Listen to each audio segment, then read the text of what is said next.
She wrote it at 3 a.m., trembling from chemo, her mother dying 1,000 miles away. Just a letter to feel less invisible. Sent to Keanu Reeves, never meant to be answered. But when a reply came, everything changed. Why did he respond, and what he did next? No one could have predicted. Before we continue this incredible story, let us know where you're watching from. If you enjoy stories like this, subscribe to the channel, because tomorrow we have another inspiring story you won't want to miss. The digital clock on Maggie Holloway's microwave flashed 3:17 a.m. as she sat at her small oak kitchen table, the one her late husband had refinished 20 years ago. The house on Maple Street in Lafayette, Louisiana, stood silent around her, save for the gentle hum of the refrigerator and the occasional creak of the 1970s ranch-style home settling in the humid night. Maggie's fingers trembled slightly as she pressed the ballpoint pen to paper. She'd returned from chemotherapy just 14 hours earlier, and her body still ached from the inside out. The familiar burn in her veins had faded to a dull throb that pulsed with each heartbeat. 3 months into treatment, and she'd learned to ride these waves of pain like unwelcome houseguests, acknowledging their presence without giving them too much attention. A half-empty mug of chamomile tea sat cooling beside her right hand. The steam had long since disappeared, much like her ability to sleep through the night. Across the table lay a scatter of unpaid medical bills, insurance statements, and a calendar marked with the treatment schedule she followed religiously. "Dear Mr. Reeves," she wrote, her usually neat handwriting slightly uneven in the dim light of the kitchen pendant. She paused, wondering if she should start over. The formality felt strange given what she was about to share, but something stopped her from crumpling the paper. Tonight wasn't about perfection. It was about being heard, even if only by herself. "I'm not sure why I'm writing to you specifically," she continued. "Perhaps it's because you seem like someone who listens. I watched an interview where you spoke about loss, and there was something in your eyes, a quiet understanding that felt familiar. Or maybe it's because at 3 a.m., when the world feels impossibly large and I feel impossibly small, your movies are what keep me company." Maggie stopped to take a sip of tea, grimacing at its coldness. She should get up and reheat it, but the 4 steps to the microwave suddenly seemed as daunting as climbing a mountain. Her body carried the familiar post-chemo exhaustion, a bone-deep weariness that made even blinking feel like an achievement. "I'm 58 years old," she wrote. "I have stage 3 breast cancer. The doctors are hopeful, but you learn to read between their lines. My mother, Joanne, is 81 and fighting her 5th bout with lymphoma in Portland, Maine. We're 1,568 miles apart but connected by the same enemy. Isn't that something? We both pretend to be stronger than we are on our weekly FaceTime calls. She doesn't know how tired I really am. I don't tell her about the nights like this one." A tear splashed onto the page, blurring the ink slightly. Maggie didn't bother wiping it away. Instead, she watched as it dried, leaving a small wrinkle in the paper, physical evidence of an emotion she rarely allowed herself to show. "I've been a nurse for 30 years. I've held the hands of hundreds as they faced their worst fears. I've witnessed last breaths and first cries. I've cleaned wounds, changed dressings, and administered enough medication to fill a pharmacy. But being on this side of illness is different. There's a loneliness to it I never fully understood, until now." Through the kitchen window, Maggie could see the moon hanging low over her backyard. The magnolia tree her husband had planted cast long, finger-like shadows across the patchy grass. She'd need to ask the neighbor boy to mow it soon, another task on an endless list. "I'm not writing to ask for anything," Maggie continued, the words flowing more easily now. "Not money, not a meeting, not even a response. I think I just needed to feel seen tonight. To know that these words exist somewhere outside my head, that someone, even a stranger, might hear me in this silence." She wrote about her son, Nathan, working as an engineer in Dubai, who called dutifully every Sunday but never quite knew what to say about her illness. About her small circle of friends, who had initially rallied with casseroles and rides to appointments, but whose visits had gradually tapered off as the months wore on. About Tasha, the young nurse with gentle hands who always remembered to warm the stethoscope before placing it against Maggie's chest. "I watched The Lake House last night," she wrote. "There's a line where your character says, 'The present is a kind of absence.' I've been thinking about that. How strange it is to be so present in my illness and yet so absent from the life I used to know. Do you ever feel that way? Like you're standing slightly outside yourself, watching?" The clock now read 4:03 a.m. Maggie's hand had begun to cramp, but she kept writing. About her fears, about the garden she'd planted in spring that she worried she wouldn't see bloom. About her mother's stubborn independence that both frustrated and inspired her. "I read somewhere that you have a foundation. I found the address online. Maybe this letter will reach someone there who sorts the mail. Maybe they'll read it and think of their own mother or sister or friend. Or maybe this will sit in a pile of fan mail, unread. That's okay too." As she neared the bottom of the second page, Maggie felt a strange lightness. The ache in her bones remained, but something else, a heaviness in her chest she hadn't even recognized, had lifted slightly. "Thank you for making films that keep night owls like me company. Thank you for being a voice that sounds like understanding. Even if you never read this, thank you for giving me somewhere to send these words." She signed simply, Maggie Holloway, Lafayette, Louisiana, followed by her address. Then she folded the letter carefully, creasing it with her thumbnail before sliding it into an envelope she addressed to the Keanu Reeves Foundation in Los Angeles. Maggie stood slowly, her joints protesting the movement after sitting so long. She placed a forever stamp in the corner of the envelope and walked through her darkened living room to the front door. The night air hit her face as she stepped onto the porch, warm and thick with coming rain. Her mailbox stood at the end of the short driveway, its red flag lying flat against the metal side. She made her way down the concrete path, each step measured and careful. The streets were empty, the neighboring houses dark. Lafayette slept around her, unaware of this small moment of surrender and strength. As Maggie slipped the letter into the mailbox and raised the red flag, she felt foolish for a brief moment. What was she doing, writing to a movie star in the middle of the night? But as she turned back toward her house, she noticed the faintest lightening of the sky to the east. Dawn was coming, whether she was ready or not. She had made it through another night, and somehow that was enough. The fluorescent lights of Lafayette Memorial's oncology wing buzzed overhead as Maggie settled into the faux leather recliner for her fourth treatment of the month. Outside the window, October's sunshine painted the oak trees gold and crimson, a stark contrast to the sterile whites and blues of the treatment room. She'd worn her favorite cardigan today, a soft lavender one with pockets deep enough to hold her phone, a small notebook, and the peppermint candies that helped with the metallic taste chemo left in her mouth. "Good morning, Miss Maggie." Tasha Green's voice carried the slight lilt of southern Louisiana as she approached, already pulling on a fresh pair of nitrile gloves. At 34, Tasha moved with the efficiency of someone who'd been nursing much longer than her years suggested. Her braids were pulled back in a neat bun, and her scrubs today were patterned with tiny yellow daisies. "How are we feeling this morning?" "Just fine, honey," Maggie answered automatically, the lie so practiced it almost felt true. She didn't mention the 3 hours of sleep she'd managed, or how she'd had to sit on the bathroom floor for 20 minutes this morning, too dizzy to stand at the sink. Tasha gave her a look that said she wasn't fooled, but wouldn't push.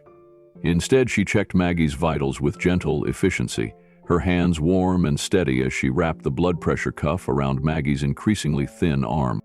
"Your pressure's a little low today," Tasha noted, making a mark on her tablet. "You getting enough fluids? Eating those protein snacks I suggested?" Maggie nodded, though the protein shakes sat mostly untouched in her refrigerator, their chalky taste impossible to mask, despite her best efforts with frozen berries and vanilla extract. "Doing my best," she said. Tasha's eyes softened. "I know you are."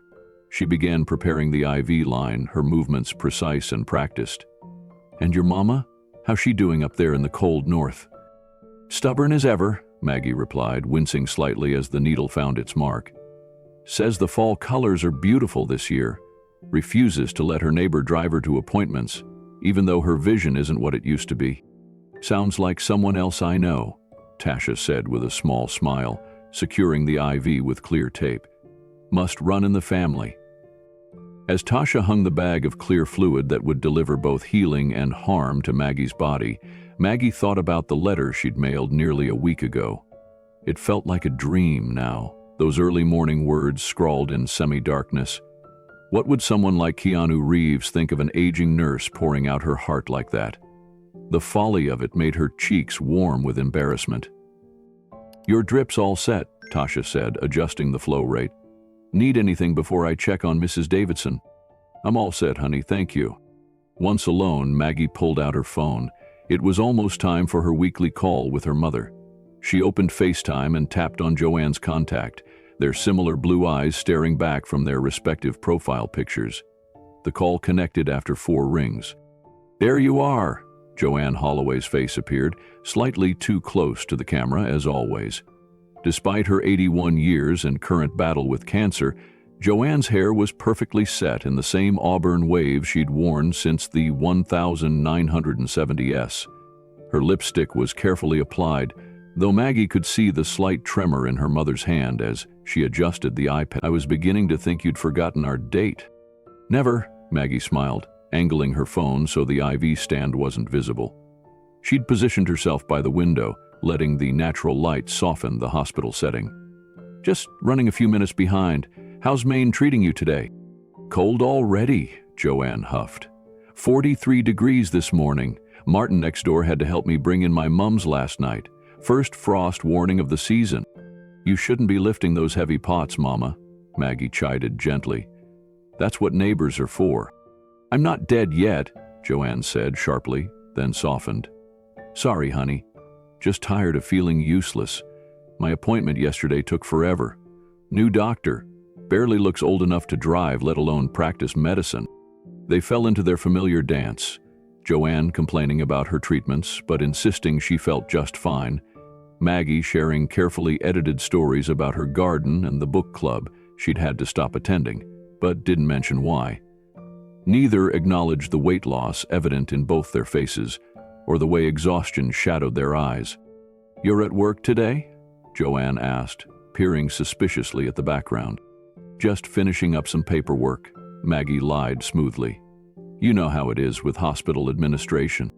"Well, don't let them work you too hard," Joanne said. "You're looking a little peaked. You taking your vitamins?" "Yes, Mama," Maggie said, the role reversal not lost on her. "How about you? Taking your meds on schedule?" Joanne waved dismissively. "Of course. Set alarms and everything." Dr. What's-His-Name would have a fit otherwise. They spoke for 20 more minutes, carefully avoiding the topics that mattered most. Instead, they discussed the new grocery store in Joanne's neighborhood, the book Maggie was trying to read but couldn't focus on, and whether the Patriots had any chance this season. As they said goodbye, Maggie felt the familiar ache of words unsaid hanging between them. "Love you, Mama," she said, her voice catching slightly. "Love you too, Maggie girl," Joanne replied, using the childhood nickname she rarely brought out anymore. "Same time next week." The call ended and Maggie let her phone drop onto her lap. The chemotherapy was beginning to work its way through her system, bringing with it the familiar fog that would thicken as the day progressed. She closed her eyes, leaning back against the recliner. 3 hours later, Tasha helped Maggie to her car, a 2012 Honda Civic that had seen better days but still started reliably each morning. The October afternoon had turned cloudy, matching the haze in Maggie's mind. "You sure you don't want me to call someone to drive you?" Tasha asked, concern evident in her voice. "You're looking pretty wiped out today." "I've got it," Maggie insisted, though the 6-mile drive home suddenly seemed insurmountable. "Just 5 minutes on these back roads. I've done it plenty." Tasha frowned, but helped Maggie settle into the driver's seat, placing her purse on the passenger side. "Text me when you get home then. And don't forget, small sips of water, anti-nausea meds before the nausea hits, not after." "Yes, Nurse Green," Maggie smiled weakly. "I know the drill." The drive home passed in a blur of concentration, Maggie's knuckles white on the steering wheel. Once inside her house, she barely made it to the couch before the exhaustion claimed her, pulling her into a fitful sleep filled with fragmented dreams. She woke after dark, disoriented and nauseous. The house was silent except for the soft patter of rain against the windows. Maggie dragged herself to the kitchen for her medication and a glass of water, her movements slow and deliberate.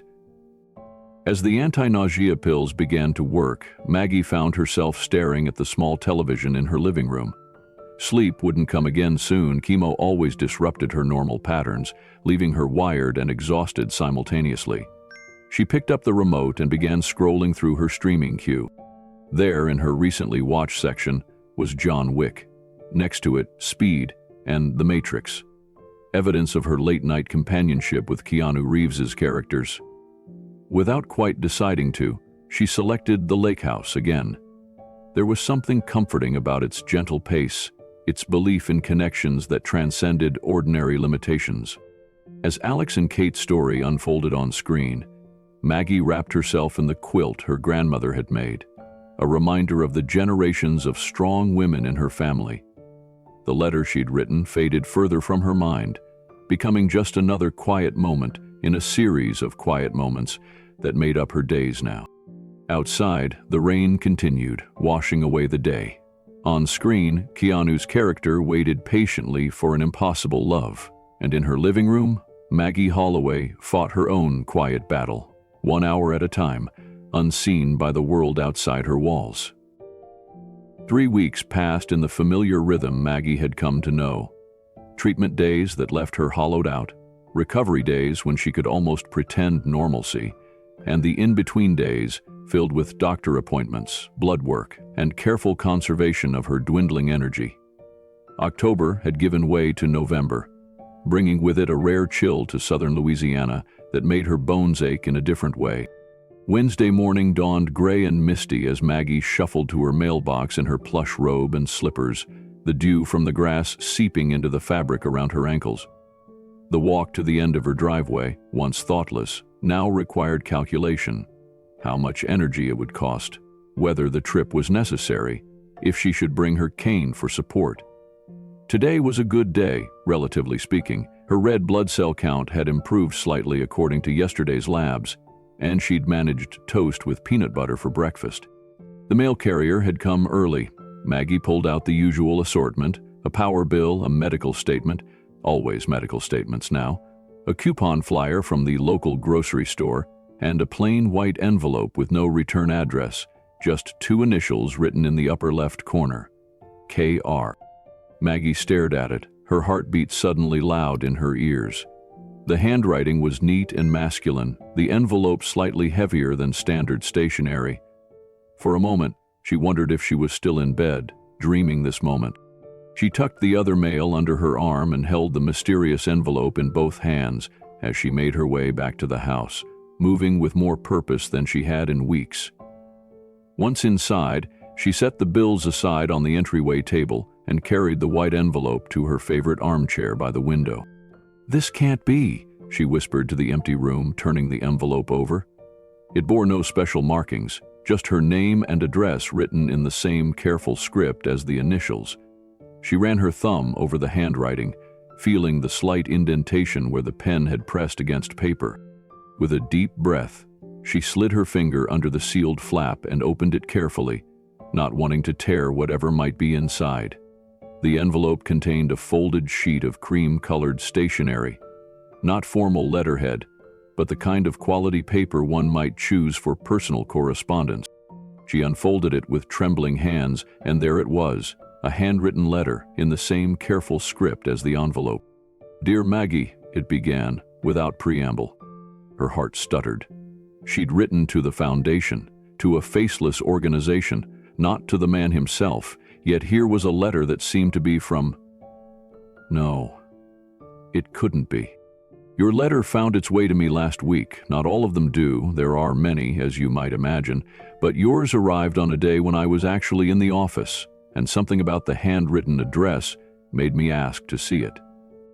Maggie pressed her fingers to her lips, hardly daring to believe what she was reading.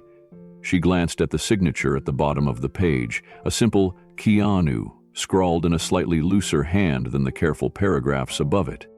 She returned to the beginning, reading slowly now, absorbing every word. You said you weren't writing to ask for anything, that you just needed to feel seen.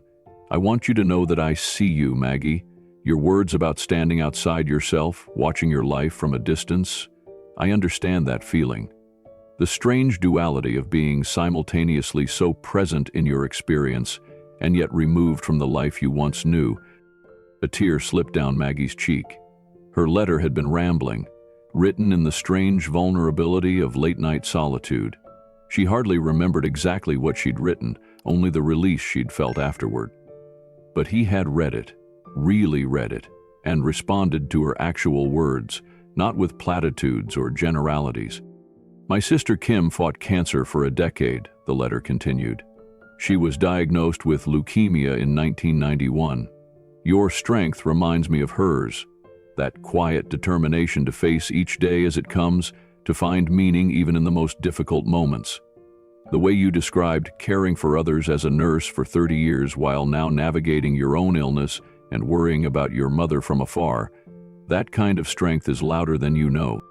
Maggie pressed the letter to her chest for a moment, overwhelmed. She hadn't known about his sister's battle. The parallels made his response even more meaningful, a connection across experiences she hadn't anticipated. You mentioned watching The Lake House on one of your sleepless nights, he wrote. I'm honored that my work has provided some companionship during those quiet hours. That film means a great deal to me as well, the idea that connections can transcend ordinary boundaries, that what seems impossible might simply require patience and faith. Your letter arrived at my foundation office in a similar way, a message sent without expectation of reply, yet somehow finding its intended recipient at just the right moment. She continued reading, amazed at the thoughtfulness of his response. He shared a brief story about his own late-night reflections, about finding comfort in poetry during difficult times, even recommending a particular poet whose work had sustained him through grief. You wrote that you didn't expect a response, and perhaps you'll find it strange to receive one. But your words deserved acknowledgement. They mattered. You matter, Maggie. Your care for your patients over 3 decades, your concern for your mother, even as you face your own challenges, your willingness to reach out into the darkness, these things ripple outward in ways you may never fully see. The letter continued for another paragraph, then ended with a simple, "With respect and gratitude for your words, Keanu." Below the signature was a postscript. I hope you don't mind, but I've enclosed something small that has brought me some comfort over the years. No obligation to keep it, just a gesture of solidarity across the miles. Maggie realized there was something else in the envelope.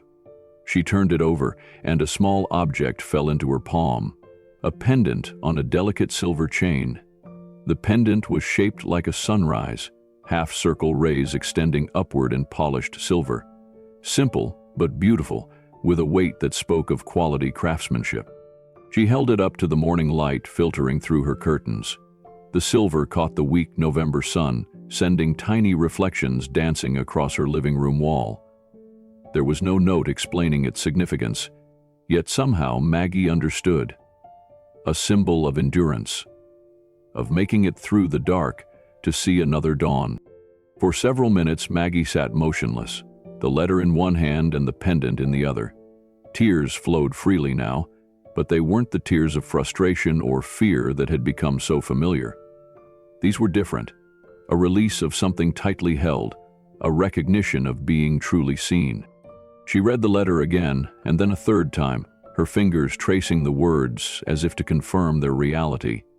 Each reading revealed new details. The careful way he'd referenced her exact phrases, showing he'd truly absorbed her words, the personal connection he'd shared about his sister, the thoughtfulness of his literary recommendation. This wasn't a form letter or a polite acknowledgement from a celebrity's staff. This was a genuine human connection, unexpected and profound. A recognition across distance that pierced the isolation that had become her constant companion.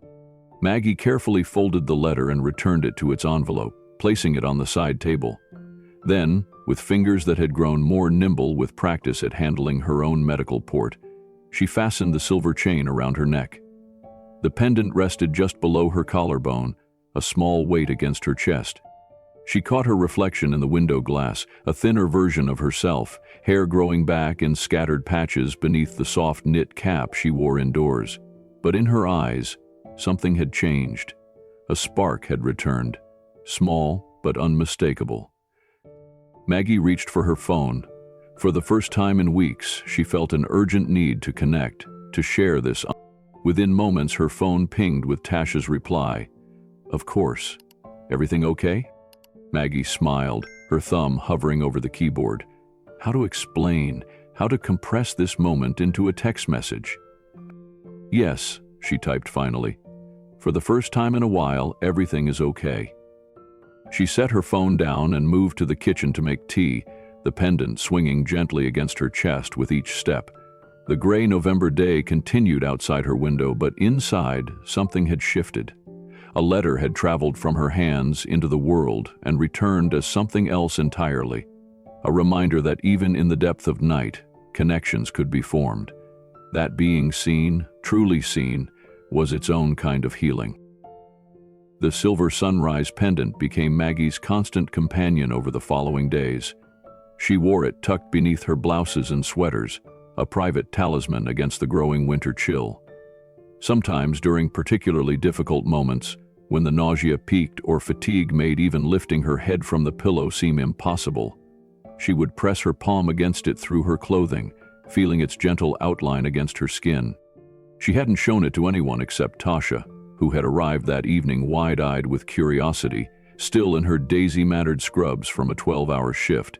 Maggie had made them both chamomile tea in her best mugs, the handmade ceramic ones her son Nathan had brought back from a conference in Santa Fe years ago, and they'd sat at her kitchen table as Maggie carefully unfolded the letter.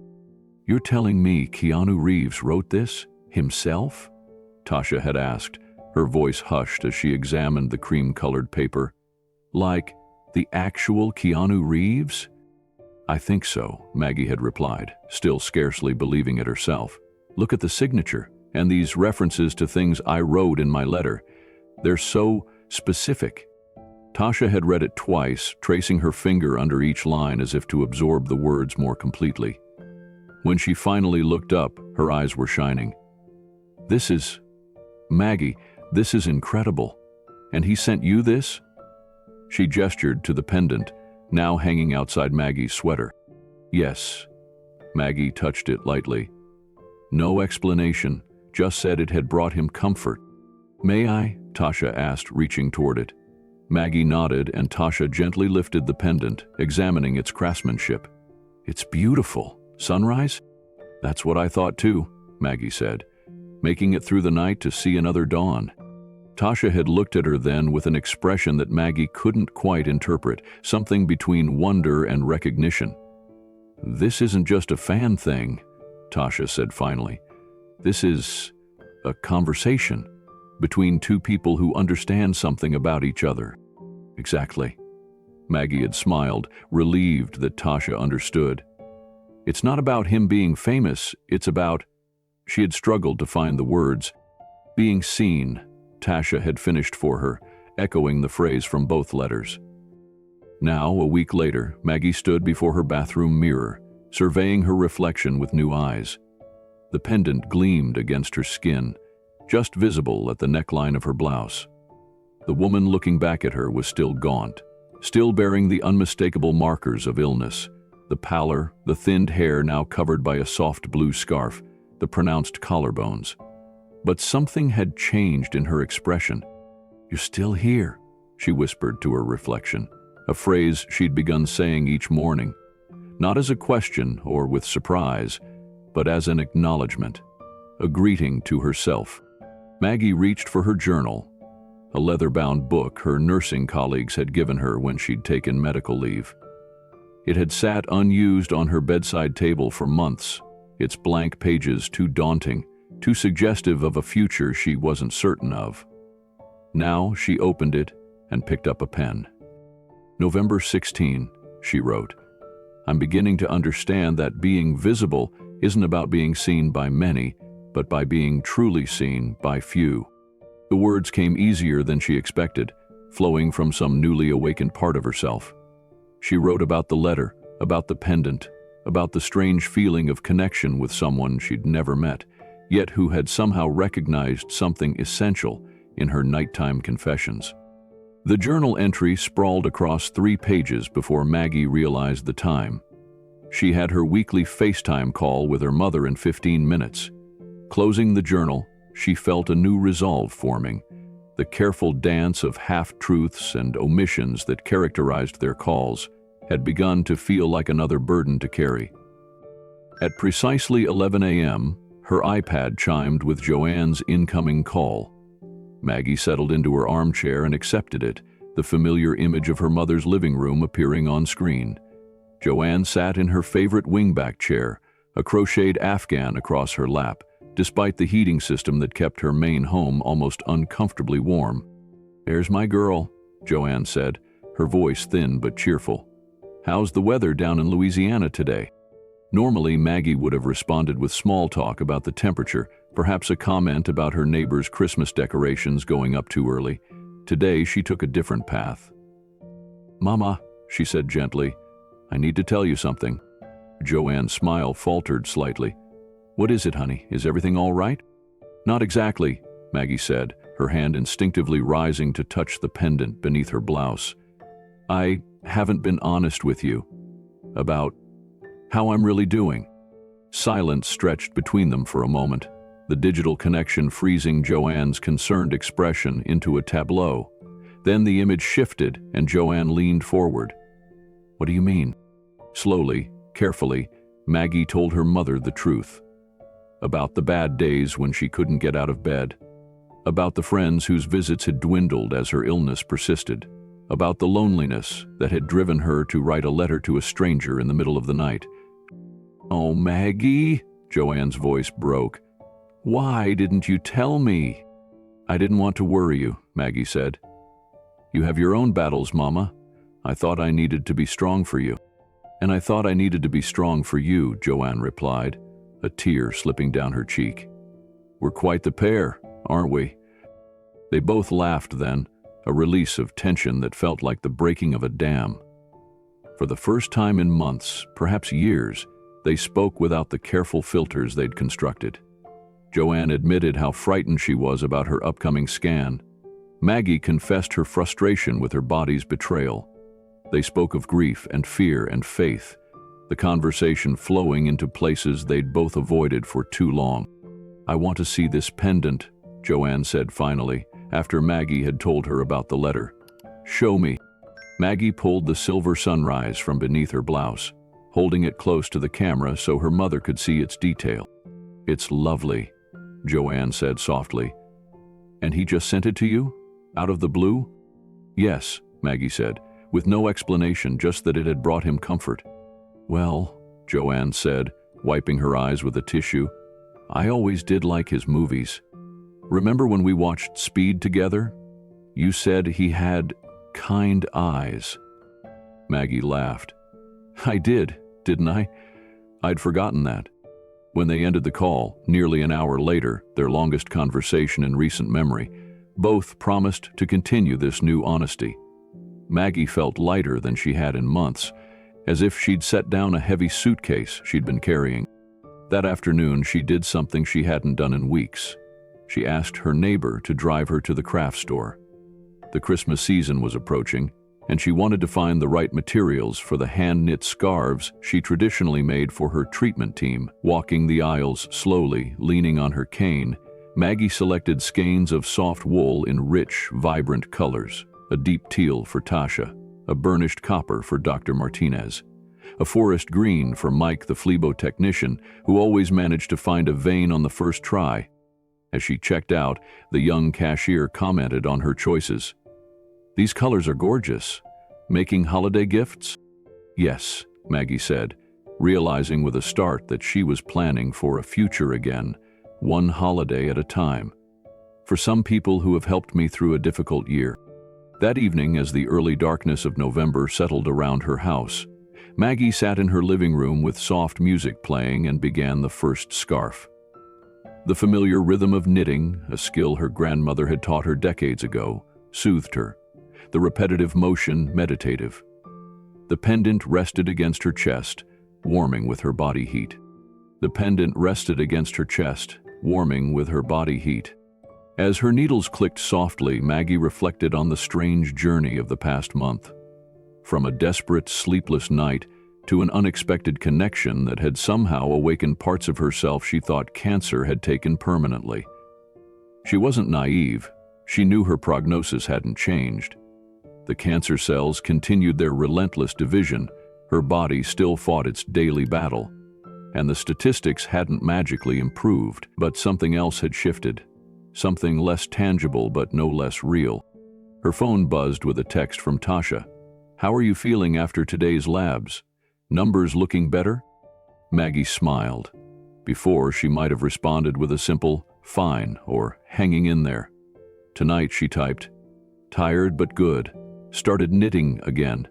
Your scarf is going to be teal. Matches your eyes." Tasha's response came quickly. "Can't wait to see it. And Dr. M says your RBC count is up 2 points. Small victories." Small victories. Maggie set down her phone and returned to her knitting, the phrase echoing in her mind. That's what the pendant represented, she realized. Not a magical cure or divine intervention, but a reminder to acknowledge the small victories, making it through another night, having an honest conversation with her mother, finding the energy to create something beautiful with her hands. The following Tuesday, Maggie brought her knitting to chemotherapy. The soft wool and wooden needles were a stark contrast to the medical equipment surrounding her, but they fit perfectly in her lap as the drugs dripped slowly into her veins. "Well, look at you," Tasha said, adjusting Maggie's IV line. "I haven't seen you knit in months."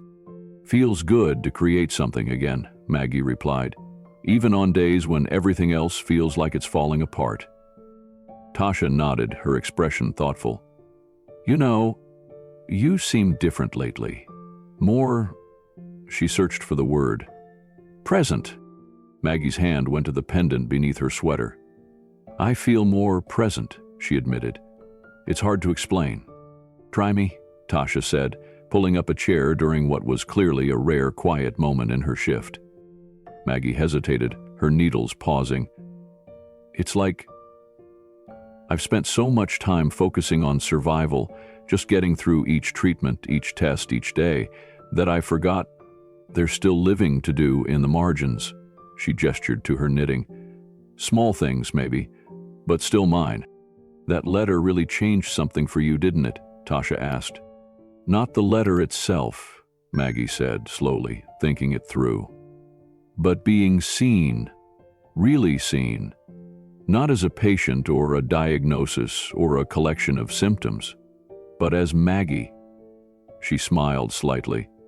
"It's ironic that it took a stranger, a celebrity no less, to remind me who I am beyond all this." She gestured vaguely at the medical equipment surrounding them. "You told your mom the truth," Tasha remarked. It wasn't a question. They'd discussed the FaceTime call during Maggie's last appointment. "Yes," Maggie nodded, "and my son, Nathan. I've been more honest with both of them. It's still hard. I don't want them to worry, but pretending was exhausting me more than the cancer." Tasha squeezed her hand briefly before standing. "I need to check on Mr. Garcia, but Maggie, that shift you're talking about? We all see it, and it's beautiful." As Tasha walked away, Maggie returned to her knitting, the gentle rhythm a counterpoint to the electronic beeping of the machines around her. The woman in the recliner across from her, a new patient, judging by her anxious expression, kept glancing Maggie's way. Finally, Maggie looked up and smiled. "First treatment?" The woman nodded, her hands twisting nervously in her lap. "That obvious?" "Huh? We've all been there," Maggie said gently. "I'm Maggie." "Ellen," the woman replied. I'm pretty scared." Maggie's fingers continued their work with the yarn, the familiar motion calming. "That's completely normal," she said. "Would you like me to sit with you for a while? Sometimes it helps not to be alone. Ellen's shoulders relaxed slightly. I'd like that, if you don't mind. Not at all, Maggie said, moving her knitting bag to stand. As she did, the pendant slipped out from beneath her sweater, catching the fluorescent light. That's beautiful, Ellen commented. A sunrise? Maggie touched it gently. Yes. A reminder that we made it through the night. I like that, Ellen said softly. As Maggie settled into the chair beside Ellen's recliner, she felt a strange sense of coming full circle. How many patients had she comforted during her nursing career? How many hands had she held during moments of fear? Now, on the other side of illness, she found she still had something to offer, not medical expertise, but the simple power of presence. She and Ellen talked quietly through Ellen's first infusion, about Ellen's grandchildren, about Maggie's garden, about the best anti-nausea remedies and which headscarves stayed on best.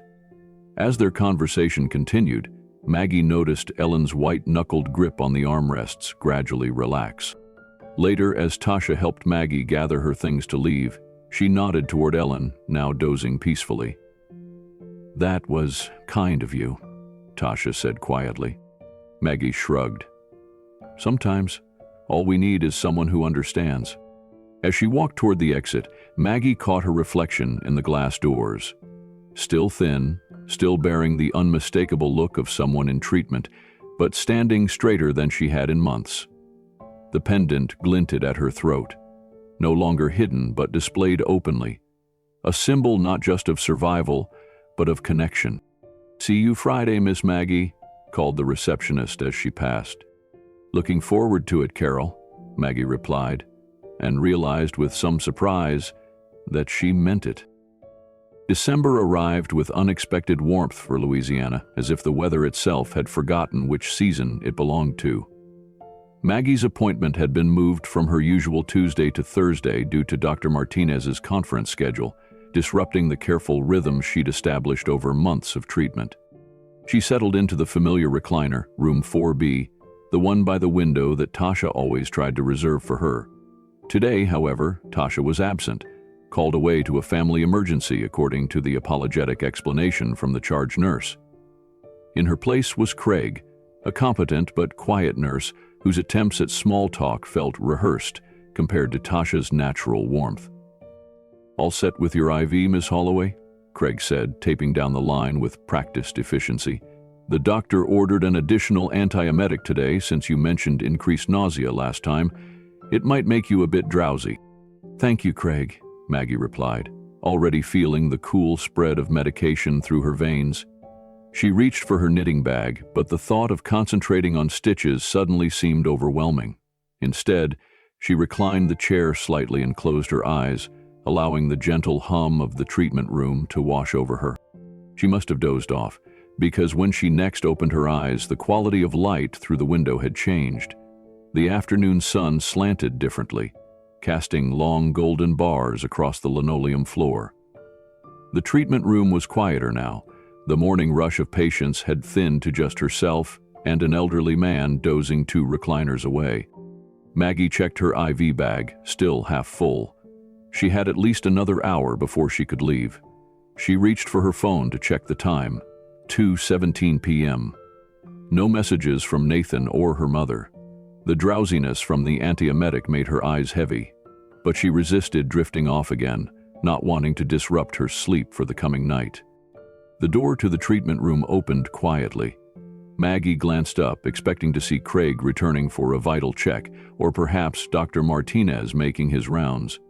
Instead, a tall figure in a simple black jacket and dark jeans stepped into the room, his face partially obscured by a baseball cap pulled low.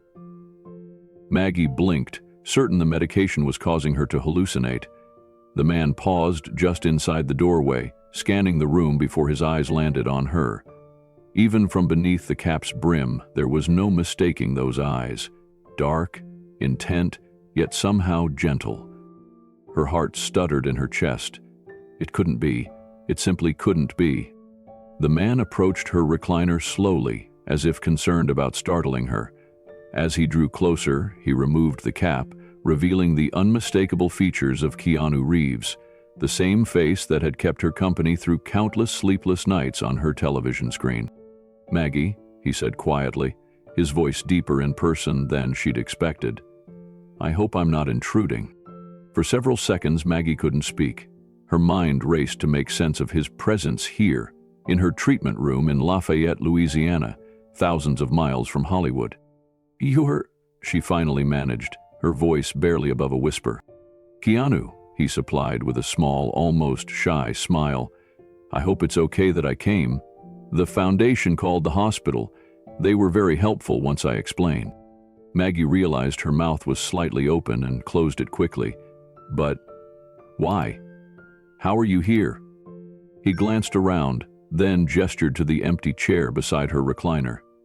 "May I?" She nodded, still struggling to process what was happening. Keanu settled into the chair, leaning forward slightly with his elbows resting on his knees, a posture of genuine attention. "I was in New Orleans," he explained, "scouting locations for a project. It's only about 2 hours' drive from here." "But why?" Maggie began again. "Your letter," he said simply. "It stayed with me.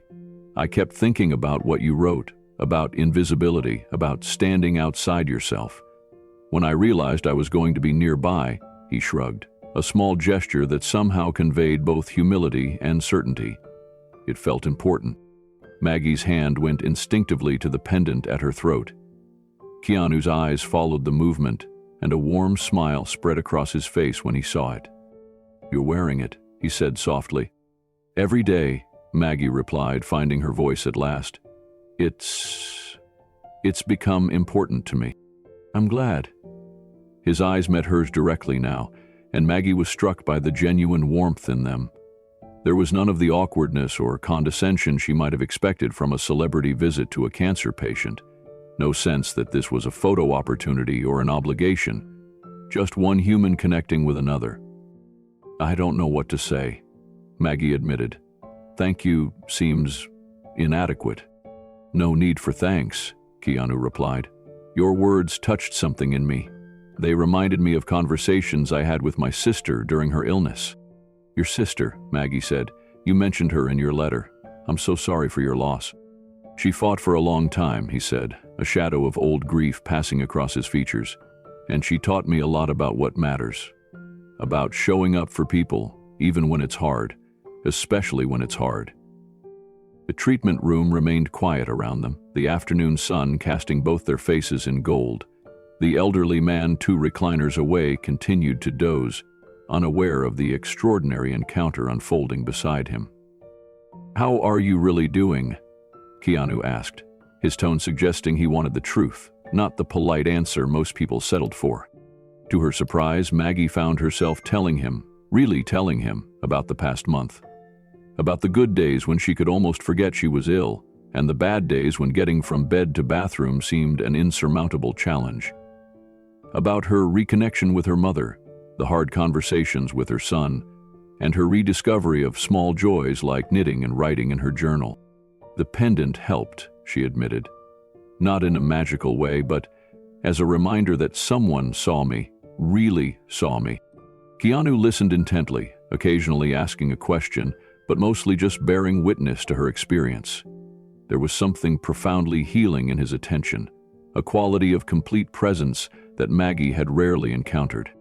"And what about you?" she asked eventually, realizing with a start that they'd been talking for nearly 45 minutes. "This project in New Orleans, is it a new film?" He smiled and shared a few details about the location scouting, speaking of his work with the same thoughtful consideration he'd shown when discussing her health. There was no pretense in him, no performative humility, just a genuine engagement with the conversation. As Maggie's IV bag neared empty, she became aware of a sense of impending loss. This extraordinary moment would soon end. She would return to her quiet house, and he would go back to his life of films and fame. As if reading her thoughts, Keanu reached into his jacket pocket and pulled out a small notebook and pen. "I was wondering," he said, "if you'd mind sharing your address again? For letters, I mean." Maggie felt a warmth spread through her that had nothing to do with medication, "I'd like that," she said softly. She dictated her address, watching as he wrote it carefully in a neat hand that matched the letter she now kept in her bedside drawer. Craig appeared in the doorway, stopping short when he saw Keanu sitting beside Maggie. His professional composure slipped for just a moment before he cleared his throat. "Ms. Holloway, your infusion is complete. I can remove your IV whenever you're ready." "Thank you, Craig," Maggie said. "Just a few more minutes?" Craig nodded, his eyes darting between Maggie and her famous visitor before he discreetly withdrew. "I should let you finish up here," Keanu said, rising from his chair. "I've taken enough of your time." "No," Maggie said quickly, then smiled at her own eagerness. "I mean, I don't even have words for what this has meant." He stood beside her recliner now, tall and solid in his simple dark clothes. Without the dramatic lighting of a film set or the polish of a magazine cover, he looked both more and less than his public image. More human, less mythologized, but somehow more completely himself. "Before I go," he said, "may I?" He gestured to her hand resting on the armrest. Maggie nodded and he gently covered her hand with his. His palm was warm, slightly calloused, the hand of someone who had lived a real life beyond the screen. "You matter, Maggie," he said quietly, echoing the words from his letter. "Your story matters, all of it, the strength and the struggle. Don't forget that." "I won't," she promised, her voice thick with emotion. "Thank you for reminding me." With a gentle squeeze of her hand and a last warm smile, he replaced his cap and moved toward the door. At the threshold, he turned back once. "Take care, Maggie Holloway," he said, softly, and then he was gone. Craig returned a few minutes later to find Maggie sitting quietly, tears streaming down her face, but with a smile that transformed her tired features. "Miss Holloway?" he asked with concern. "Are you all right?" "Yes," Maggie said, wiping her cheeks with the tissue he offered. "For the first time, in a very long time, I think I really am." As Craig removed her IV and helped her gather her things, Maggie knew with absolute certainty that something profound had shifted. The pendant at her throat caught the last rays of afternoon sun, sending tiny reflections dancing across the treatment room, small stars of light where there had only been clinical fluorescence before. The news spread through Lafayette Memorial's oncology department like a gentle wave by the next morning, not in loud exclamations or gossip, but in hushed, reverent tones, the way people share stories that remind them of the unexpected grace that sometimes breaks into ordinary life. "Is it true?" whispered Carol from reception when Maggie arrived for her follow-up blood work the next day. Maggie simply smiled, neither confirming nor denying. She had decided in the quiet of her bedroom last night that this experience wasn't meant for social media posts or local news segments. What had happened between her and Keanu was something rare and genuine, a human connection that transcended celebrity and spectacle. To broadcast it would somehow diminish it. But the soft ripples continued outward nonetheless. Craig had told Marissa, the weekend charge nurse. Marissa had mentioned it to Dr. Martinez, and somehow, without Maggie saying a word, the story of the quiet, famous visitor who had sat for nearly an hour with the retired nurse in room 4B had spread throughout the department. Tasha returned from her family emergency the following Monday, bursting through Maggie's front door with a container of homemade gumbo and wide, questioning eyes. "Is it true?" she demanded, setting the food on Maggie's kitchen counter. "Craig said Keanu Reeves just showed up during your infusion. Why didn't you call me immediately?" Maggie laughed, accepting the warm hug Tasha offered. "It's true," she confirmed, "and I didn't call because I was still processing it myself. It felt like a dream." She recounted the visit as they sat at her kitchen table, steam rising from bowls of Tasha's grandmother's gumbo recipe. Tasha listened with rapt attention, occasionally shaking her head in wonder. "The way he spoke about your letter," Tasha said, "like it was a conversation between equals, not a fan letter. That's really something, Maggie." "That's exactly what it felt like," Maggie agreed, absently touching the sunrise pendant that had become an extension of herself. Not charity or pity, just Recognition. Tasha studied her over the rim of her water glass. You know, when I came back to work this morning, something was different. The energy in the department. What do you mean? Maggie asked. People are sharing more, Tasha explained. Patients, I mean. Mrs. Rodriguez told me about her granddaughter's quinceañera coming up. She's never mentioned her family before. Mr. Washington showed Dr. Martinez photos of his dog. It's like, she searched for the words, like everyone suddenly remembered there's more to them than their diagnosis. Maggie sat with that observation, warming her hands around her bowl. That's beautiful, she said finally. And it started with you, Tasha continued. After Craig told everyone about your visitor, patients started asking about the woman in 4B. They want to know your story. My story? Maggie laughed softly. I'm just a retired nurse with cancer. Tasha reached across the table and squeezed Maggie's wrist. No, you're Maggie Holloway, who wrote a letter in the middle of the night and received not just a reply, but a visit. You're someone who was seen. That matters to people, especially people who feel invisible in their illness. The next day, as Maggie settled into the familiar vinyl chair for her weekly lab draw, she noticed a woman watching her from across the waiting room. After a few minutes, the woman, probably in her 60s, with a colorful scarf wrapped around her head, approached hesitantly. Excuse me, she said, her voice carrying the soft cadence of rural Louisiana. Are you Maggie, the one who had the visitor last week? Maggie nodded, offering a gentle smile. I am. The woman's face lit up. I'm Denise. I'm just starting my treatment journey. Breast cancer, stage 2. She gestured to the empty seat beside Maggie. Would you mind if I sat with you for a bit? They say it'll be about 20 minutes before they call me. Please, Maggie said, patting the chair. Denise settled beside her with a sigh. I hope you don't mind me approaching you like this. When I heard about what happened, it gave me hope. Not that a movie star will visit me, she added quickly, but that we're not invisible, you know? That someone might really see us through all this. Maggie felt something expand in her chest, not the familiar tightness of anxiety, but a warm opening. I know exactly what you mean, she said softly. For the next 15 minutes they talked. About diagnosis and fear, yes, but also about Denise's passion for watercolor painting and Maggie's rediscovered love of knitting.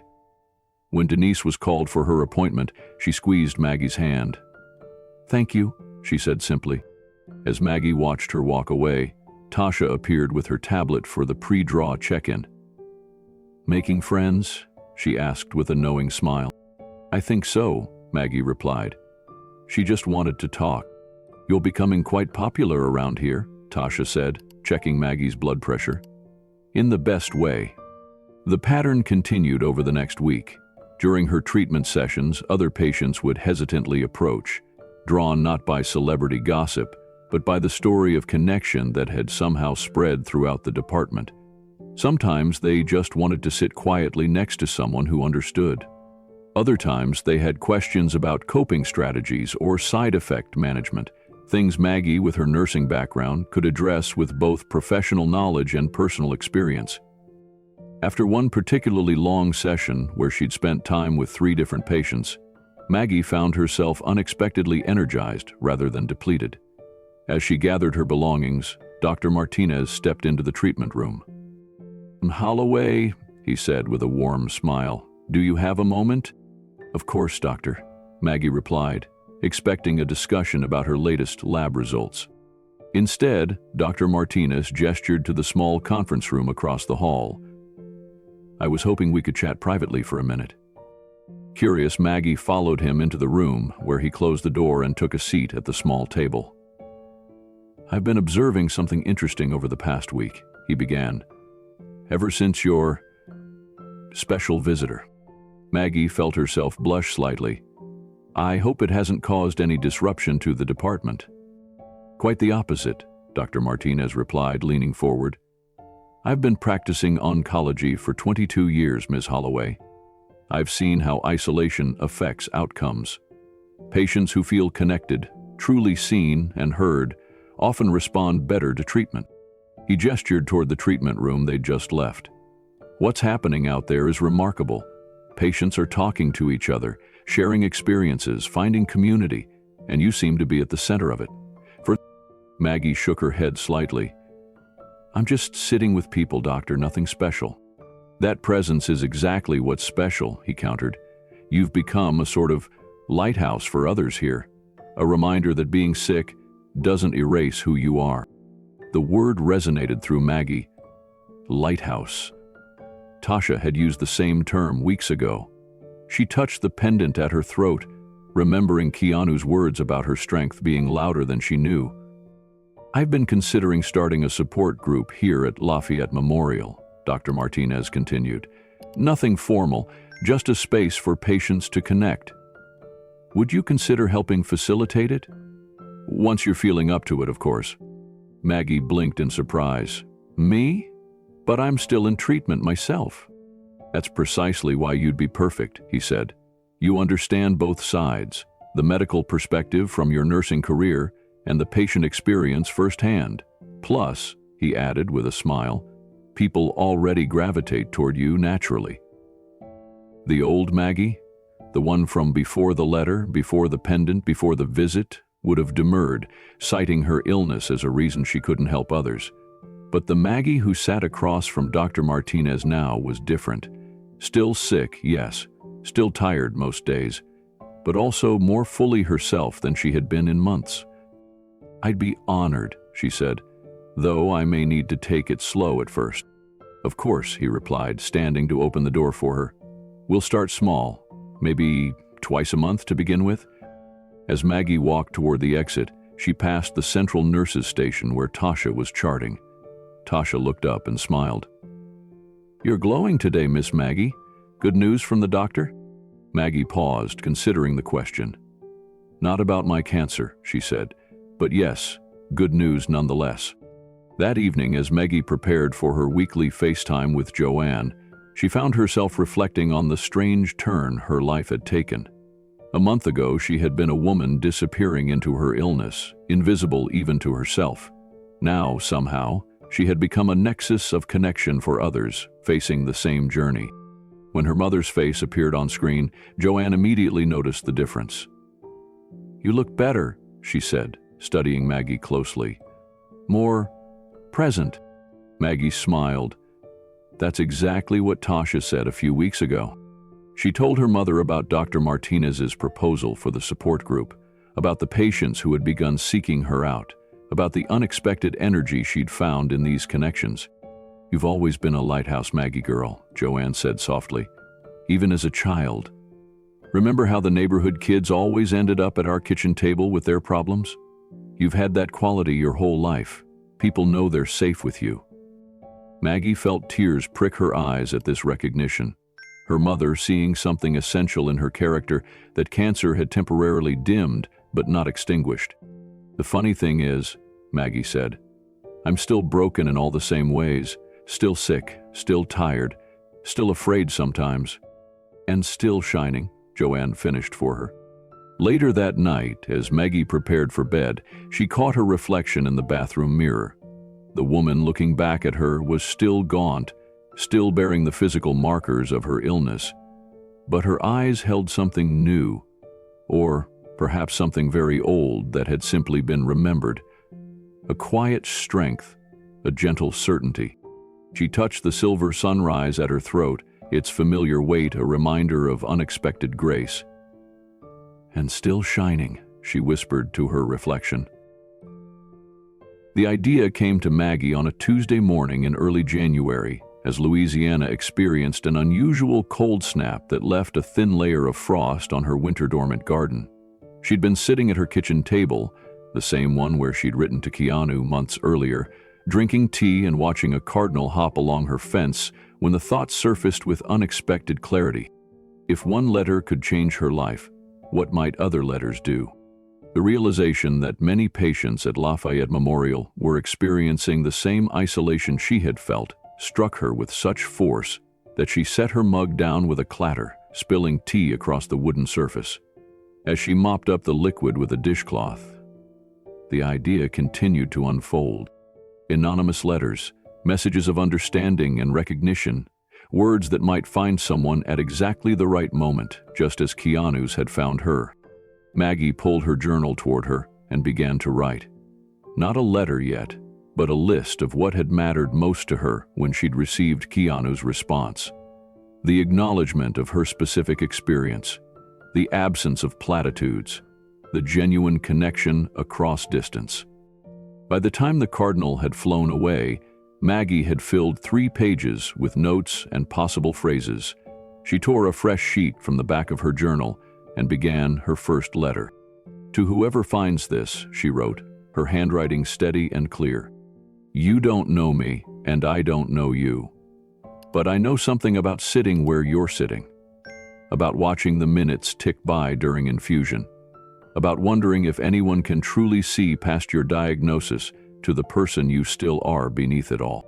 I want you to know, you made it through the night. That's enough. Tomorrow, you'll make it through another.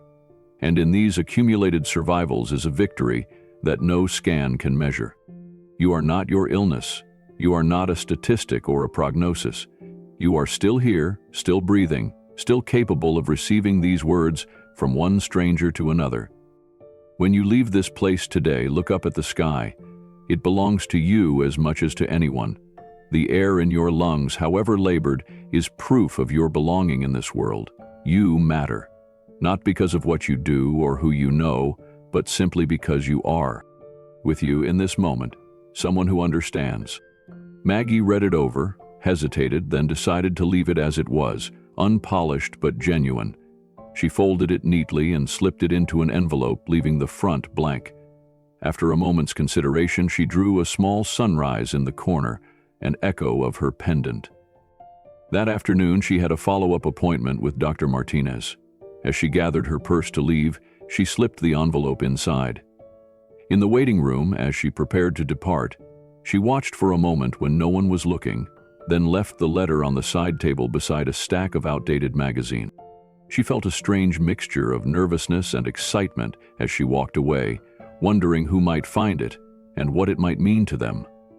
There was something both vulnerable and powerful in sending these words out into the world, not knowing their destination.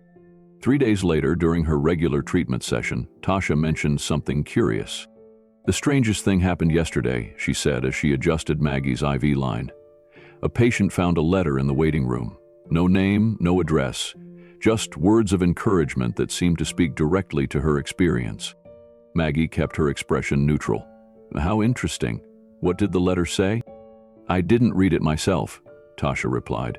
But Mrs. Dupree, you know, the retired school teacher with pancreatic cancer, she was crying when she showed it to me, said it was exactly what she needed to hear on a day when she'd been feeling particularly alone.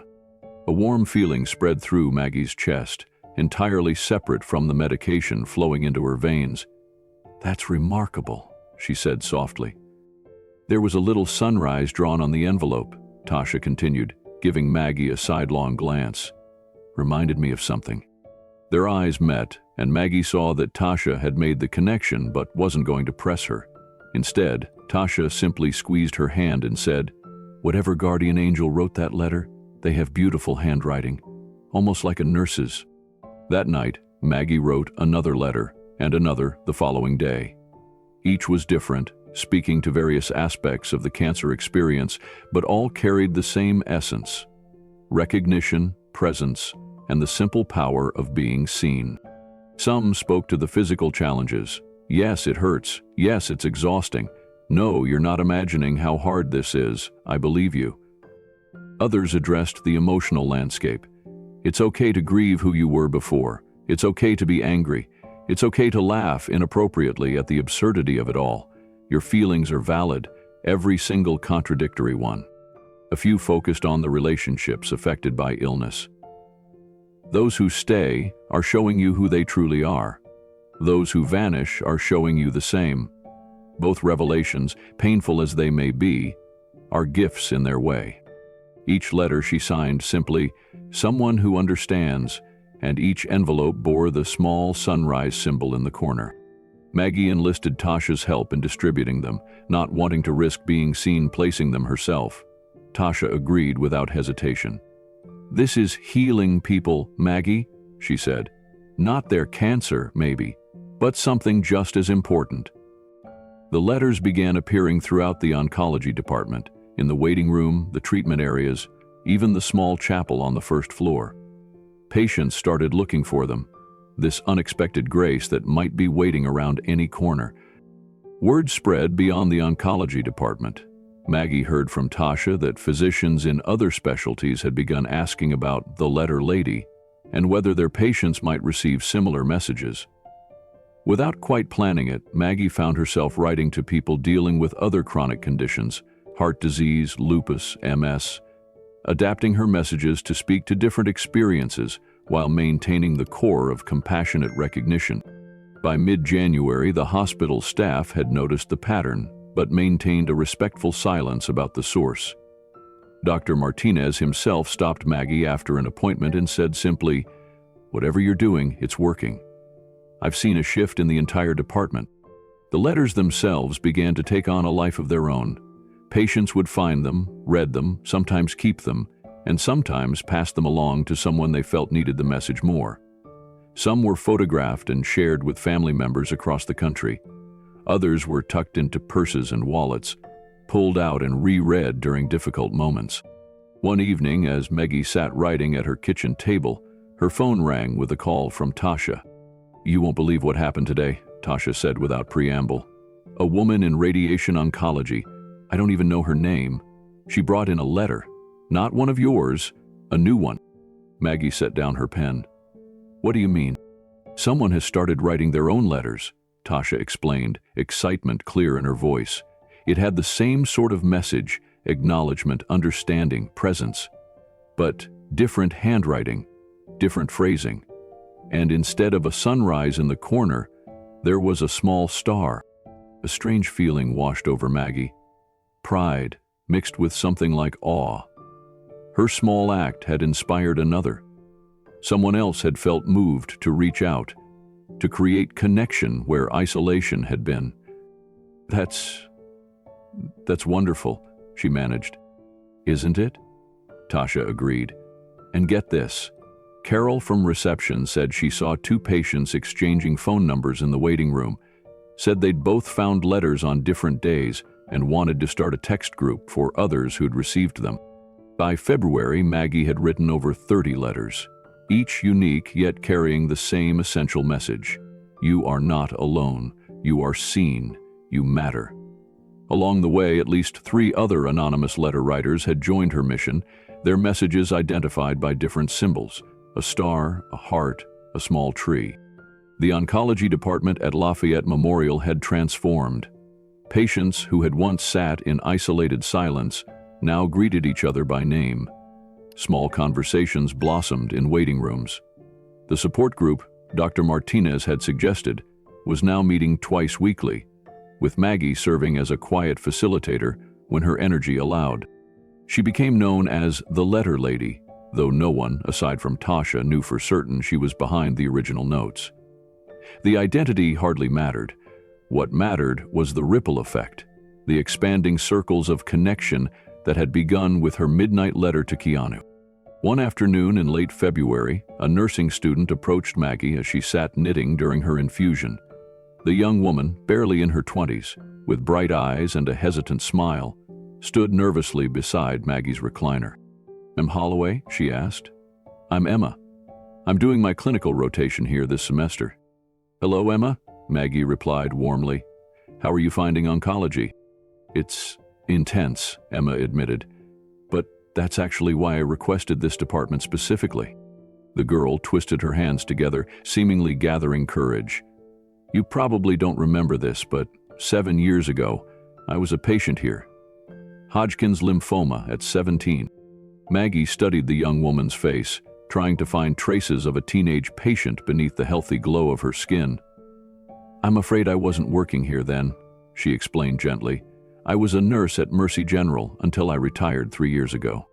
"Oh, I know," Emma said quickly. "I wasn't your patient. But..." She reached into the pocket of her scrubs and pulled out a worn, folded piece of paper.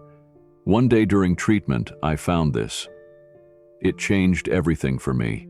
She handed the paper to Maggie, who unfolded it carefully. The edges were soft from frequent handling, the creases so deep they had nearly torn through. On the page, in handwriting Maggie didn't recognize, was a message of hope and recognition, similar to the ones she'd been writing. It was dated 5 years before Maggie had even begun her letter campaign. Maggie looked up in confusion. "I don't understand." "Neither did I at first," Emma said, sitting in the chair beside Maggie. "When I heard about the letters appearing here recently, I thought maybe the same person who wrote mine years ago had returned. But then I realized this has probably been happening for years. Different people at different times reaching out in the same way." She gestured to the letter in Maggie's hands. "Those words, 'You made it through the night, that's enough.' They became my mantra. On my worst days, I'd repeat them to myself. They're why I became a nurse." Maggie felt a chill run through her. Those exact words. She had written them in her very first letter. Yet here they were, on a page written years before, creating a strange echo across time. "May I?" she asked, indicating she'd like to read the rest of the letter. Emma nodded. Of course. The message was different from Maggie's in many ways. The handwriting more angular, the phrasing more formal, but the core was unmistakably similar. Recognition, presence. A hand reaching out across the isolation of illness. "Who wrote this?" Maggie asked softly. Emma shook her head. "I never found out. It was just there one day, on the table beside me after a particularly rough treatment. No envelope, no name, just the words I needed exactly when I needed them." She leaned forward, her eyes bright with emotion. "That's why I had to come back here for my clinical rotation. Why I want to specialize in oncology. Because whoever wrote that letter showed me that sometimes the most important medicine doesn't come in an IV bag. It comes in moments of true recognition." As Emma spoke, Maggie realized that what she had thought was her own original idea was perhaps something larger, a tradition of sorts, passed invisibly from person to person across years. Her letters weren't the beginning, but a continuation, another link in a chain of human connection stretching back further than she knew. "Thank you for sharing this with me, Emma," Maggie said, carefully refolding the letter and returning it to the young nurse. Emma tucked it back into her pocket. "I carry it with me every shift," she explained, "to remind me why I'm here." She hesitated, then added, "And I've started writing my own, leaving them for patients who seem to need them most." After Emma left, Maggie sat quietly, her knitting forgotten in her lap. The realization that her words had traveled further, both backward and forward in time than she could have imagined, filled her with a sense of wonder. She was part of something larger than herself, a current of compassion that flowed through the medical center, carried by different hands, but with the same purpose. That evening, she wrote another letter, but this one was different. Instead of addressing it to an unknown patient, she wrote to the unseen network of letter writers, past and present. To those who also write, "I don't know your names or faces. I may pass you in these hallways without recognition, but I feel your presence in every corner of this place.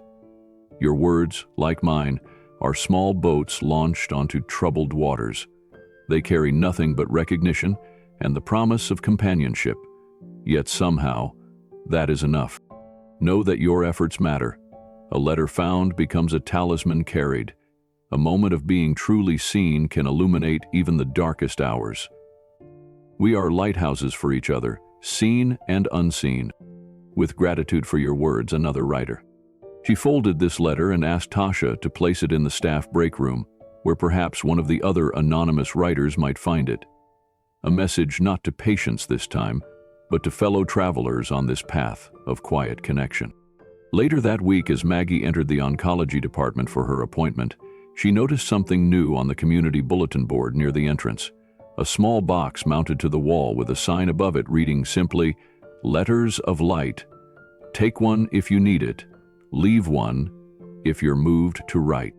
Inside were several envelopes, each with a different symbol in the corner. A sunrise, a star, a heart, a tree, and one new one, a small lighthouse, illuminating the darkness. The March wind rattled Maggie's windows as she settled into her favorite armchair, iPad propped on the small table beside her. It was time for her weekly FaceTime with Joanne, a ritual that had evolved from careful performances of strength to something far more. Maggie touched the silver sunrise pendant at her throat, a gesture that had become almost unconscious, and tapped the FaceTime icon. The familiar connecting tone sounded 3 times before Joanne's face appeared on screen, her white and auburn hair freshly set despite the Maine snowstorm, visible through the window behind her. "There you are," Joanne said, her voice crackling slightly through the connection. "I was starting to think the wind had knocked out your power too. Half of Portland is dark today."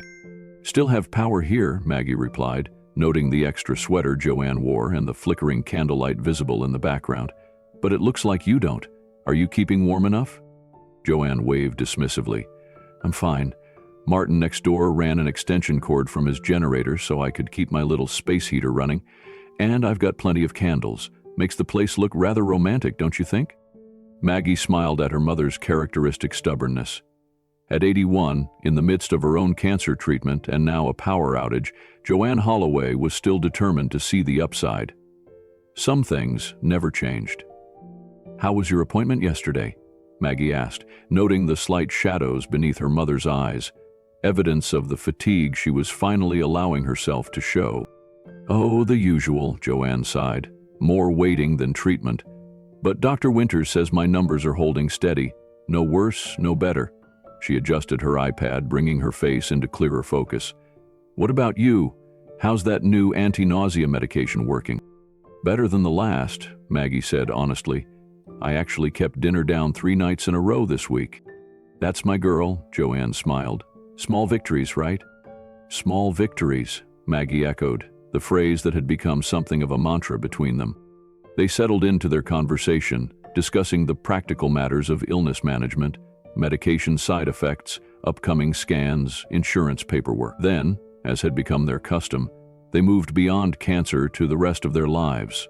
Joanne's book club, which was currently reading a mystery novel set in Louisiana that made her think of Maggie. The cardinal pair that had returned to nest in Maggie's backyard. The neighbor's new puppy that barked enthusiastically whenever Joanne walked past their fence. "Oh," Joanne said suddenly, "before I forget, I found something yesterday while I was looking for more candles in the hall closet." She reached out of frame and returned with a small, worn photo album. "Remember this? From our trip to Yellowstone when you were 14? Maggie leaned closer to the screen. "I haven't seen that in years. Does it still have that terrible picture of me by Old Faithful with my hair sticking straight up in the humidity?" "The very one," Joanne laughed, flipping open the album and holding a faded photograph close to the camera. There was teenage Maggie, gangly and self-conscious in 2 short shorts and a t-shirt with iron-on lettering, her hair indeed standing almost vertical in the mist from the geyser. "Oh, God," Maggie groaned. "I'd forgotten how awkward I was back then."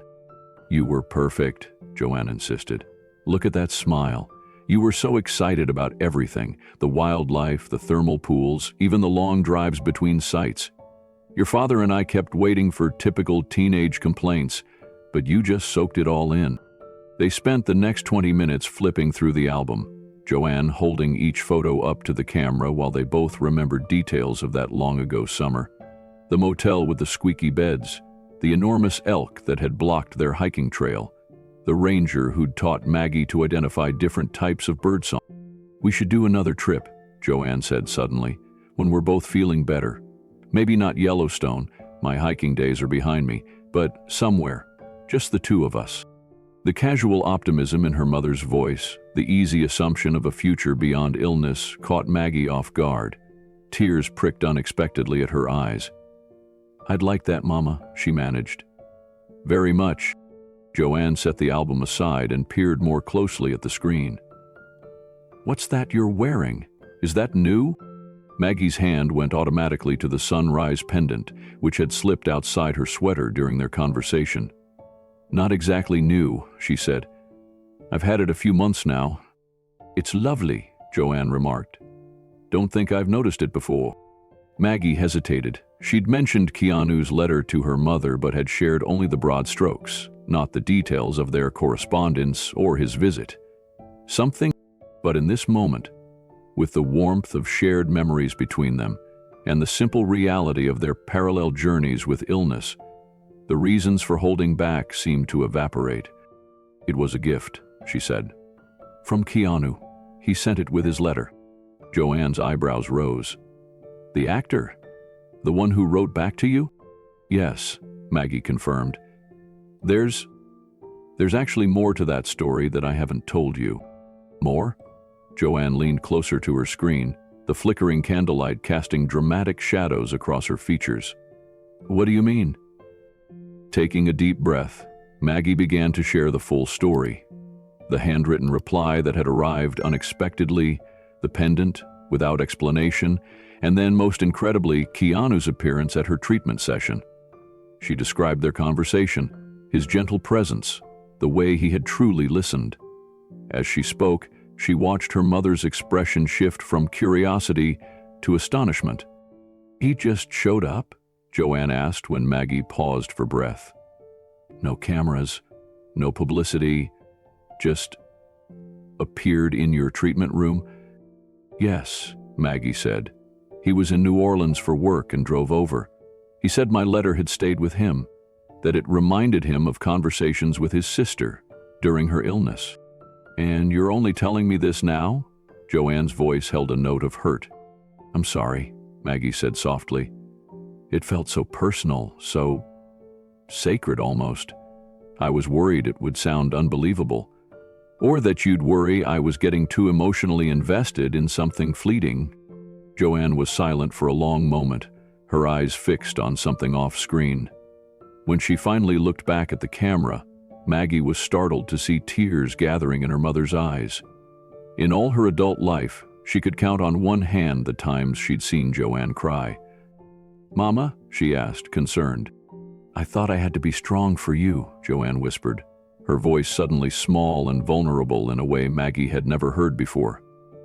"All these months, all these calls, I thought if I showed how scared I was, how tired, it would only make things harder for you. But I didn't know." The tears spilled over now, tracking slowly down her weathered cheeks. "I didn't know how lonely you'd been." The raw emotion in her mother's voice unlocked something in Maggie's chest, a door she hadn't even realized was still partially closed. "It's not your fault," she said, her own tears beginning. "I was doing the same thing, trying to protect you. And all the while, we could have been holding each other up," Joanne said, "instead of both pretending we weren't falling." For several minutes, they simply looked at each other through their screens, separated by over 1,000 miles, yet somehow closer than they'd been in years. The careful facades they'd maintained, even after supposedly becoming more honest with each other, crumbled completely. "Tell me everything," Joanne said finally, wiping her eyes with a tissue. "Not just about the visit, but about how you're really feeling. The whole truth this time." And so Maggie did. She spoke of the bone-deep fatigue that sometimes made even lifting her head from the pillow feel impossible. The moments of pure terror that came in the middle of the night, when every twinge or pain seemed like evidence of spreading disease. The grief for her old life and body that sometimes ambushed her in ordinary moments. Catching a glimpse of her thinned hair in a mirror, noticing how her wedding ring now slid loosely on her finger. But she also spoke of the unexpected grace she'd found amid the struggle. The letters she'd begun writing to other patients, the support group she was helping to facilitate. "I wanted someone to show up," she admitted in a whisper. "And he did. But it wasn't just Keanu. It was Tasha. It was the other patients. It was you, Mama, even when we were both hiding behind our brave faces. People have been showing up all along. I just couldn't see them through my fear." Joanne listened intently, her eyes never leaving the screen, nodding sometimes, crying quietly at others. When Maggie finally fell silent, her mother took a deep, shuddering breath. "I've been so afraid," Joanne confessed, "not just of dying, though there's that too, but of leaving you to face this alone, of not being the mother you need right now. I've spent so much energy trying to seem stronger than I am." "Me too," Maggie said softly. "Maybe we don't need to do that anymore." "No," Joanne agreed. "No more pretending." They talked for nearly 3 hours, their longest conversation in recent memory. As the candlelight flickered in Joanne's darkened Maine home and the wind continued to rattle Maggie's Louisiana windows, they shared fears and hopes they'd kept hidden even from themselves. They cried together. They laughed too, genuine laughter that acknowledged the absurdity of their parallel journeys with the same disease. When they finally said goodbye, something fundamental had shifted between them. The careful dance of protection and pretense had given way to something messier but far more real, a relationship where both could be fully seen in their strength and their struggle. "I love you, Maggie girl," Joanne said, using the childhood nickname that now felt like a bridge between who they had been to each other and who they were becoming. "The whole truth of you." "I love you too, Mama," Maggie replied. "Every real, scared, hopeful, tired part of you." After they disconnected, Maggie sat quietly in her armchair, feeling drained yet strangely peaceful. The conversation had been a turning point, not just for her relationship with her mother, but for her understanding of what it meant to be truly visible. She reached for her journal and opened to a fresh page. At the top, she wrote simply, "The courage to be seen." Then, below it, "I wanted someone to show up," and they did. They always were.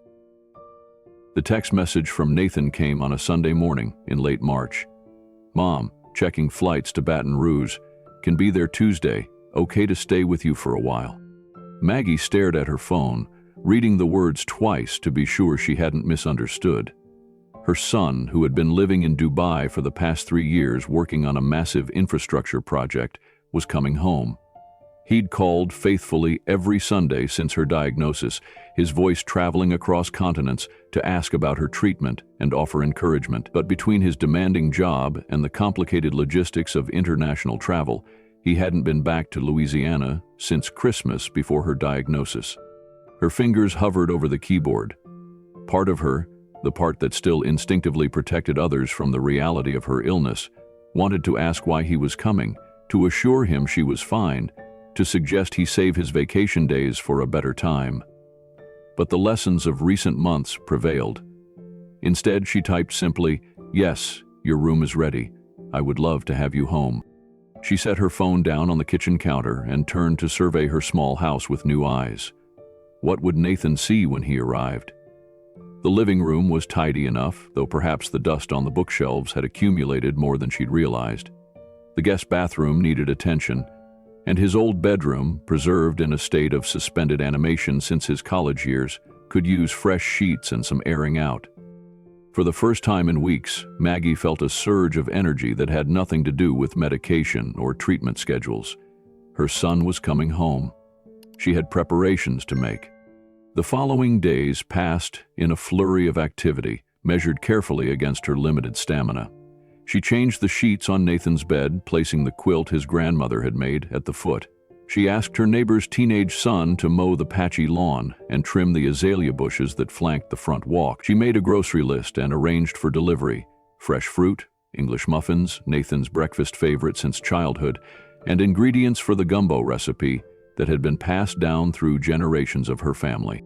Tasha stopped by Monday evening after her shift, bringing a bouquet of spring flowers and insisting on helping with the heavier cleaning tasks Maggie had been attempting to tackle in short bursts.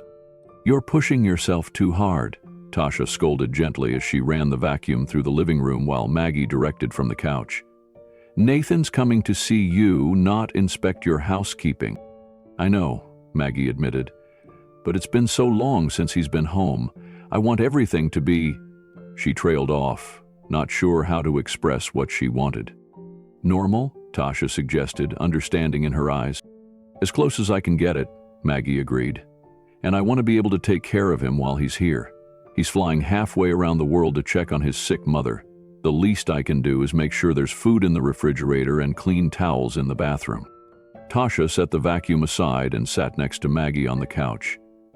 "You know," she said carefully, "he might need something different from this visit than you're expecting." What do you mean? When my dad was sick, Tasha explained.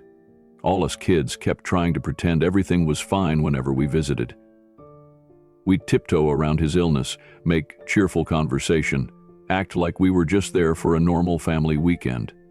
But what he really wanted was for us to let him be honest about what he was going through, to stop pretending and just be real with him. Maggie considered this, thinking about her recent breakthrough with Joanne. I've been more honest with him on our calls lately, she said. But you're right, I'm still trying to present a better version of things when he visits.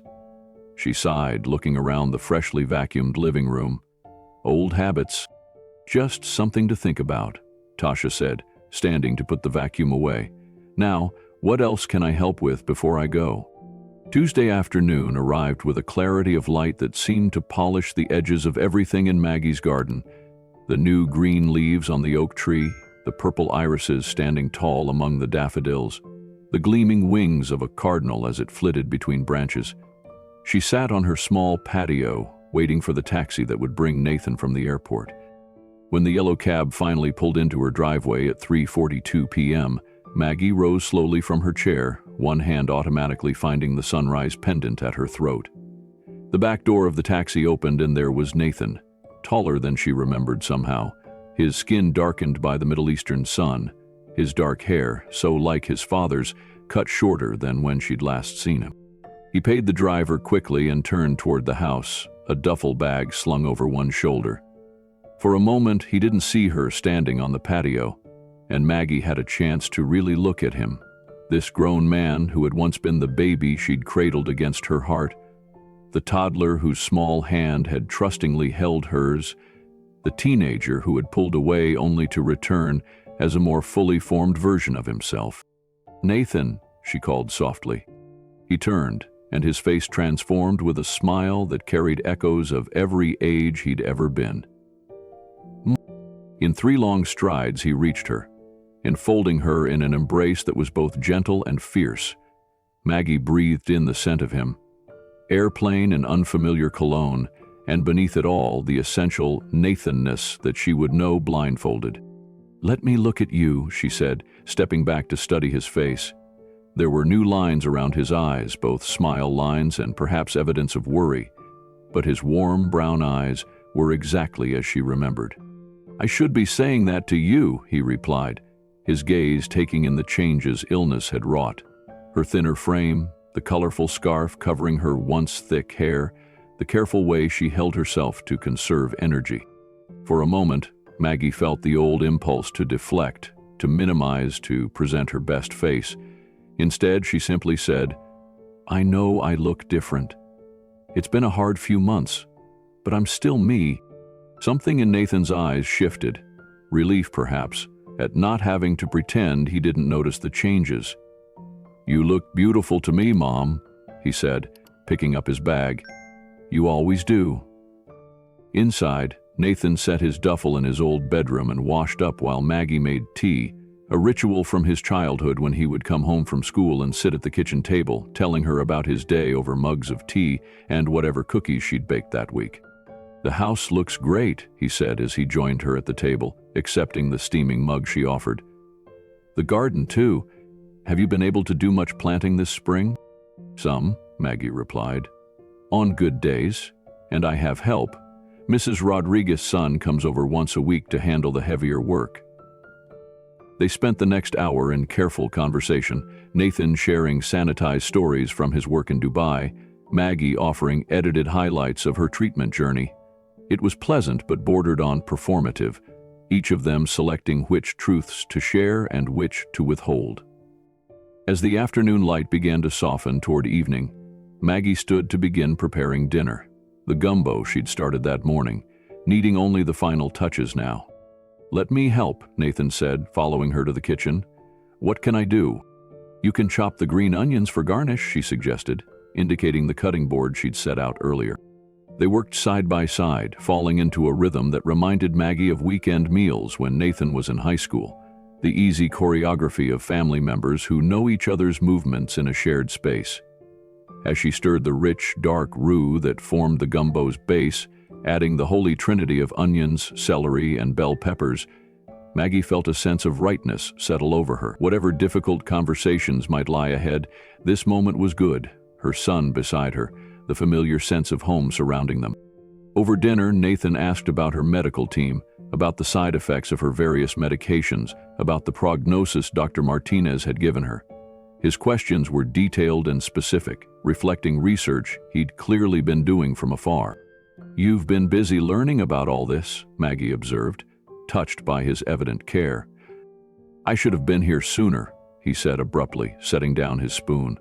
"I told myself my job was too important, that I couldn't get away, that you had good medical care, and didn't really need me underfoot. But the truth is, I was scared. I didn't want to see you sick." The raw honesty caught Maggie off guard. This wasn't the careful dance of half-truths they'd been performing since his arrival. This was something new. "Oh, Nathan," she said softly, "I understand that. More than you know. When Grandma told me about what happened, about the letter and the visit, I realized how much I'd been missing." He looked down at his bowl, then back up at her with eyes that suddenly seemed very young. "How are you really, Mom?"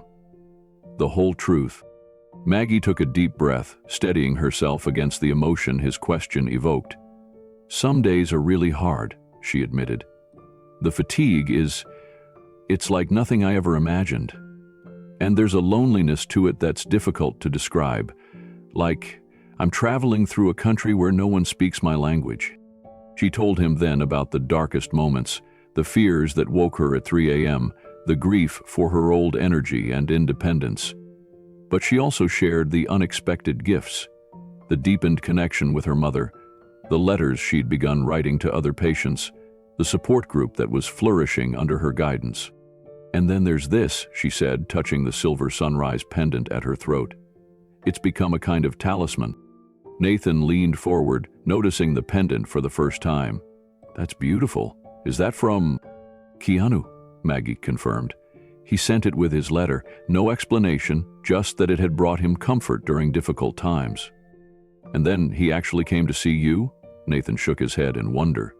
"Grandma told me, but it sounded almost too incredible to believe." Maggie rose and went to her bedroom, returning with the letter carefully preserved in its envelope. "Here," she said, handing it to Nathan. "Read it for yourself." As the evening deepened around them, the kitchen warm with the lingering sense of dinner, the windows reflecting their images back like a painting entitled Mother and Son, Nathan read Keanu's words carefully. His expression shifted as he absorbed the actor's thoughtful response to his mother's late-night confessions. "This is," he began, then stopped, his voice thick with emotion. "This is incredible, Mom, not because it's from someone famous, but because he really saw you, the real you." "That's exactly it," Maggie said softly. "He didn't see the cancer or the retired nurse or even the fan. He saw me." "I wish I had seen you that clearly," Nathan admitted, carefully returning the letter to its envelope. "I've been trying so hard not to think about losing you, that I haven't been fully present with you now." "We've all been doing that," Maggie said, reaching across the table to take his hand. "Your grandmother and I just had this same conversation a few weeks ago. We've been so busy protecting each other that we've created distance where we need connection most." Nathan squeezed her hand. "I'm here now," he said, "really here. Not just physically, but I want to be part of whatever comes next. The good days and the hard ones." "How long can you stay?" Maggie asked, almost afraid to hope for more than a few days. "I've taken a leave of absence," Nathan replied.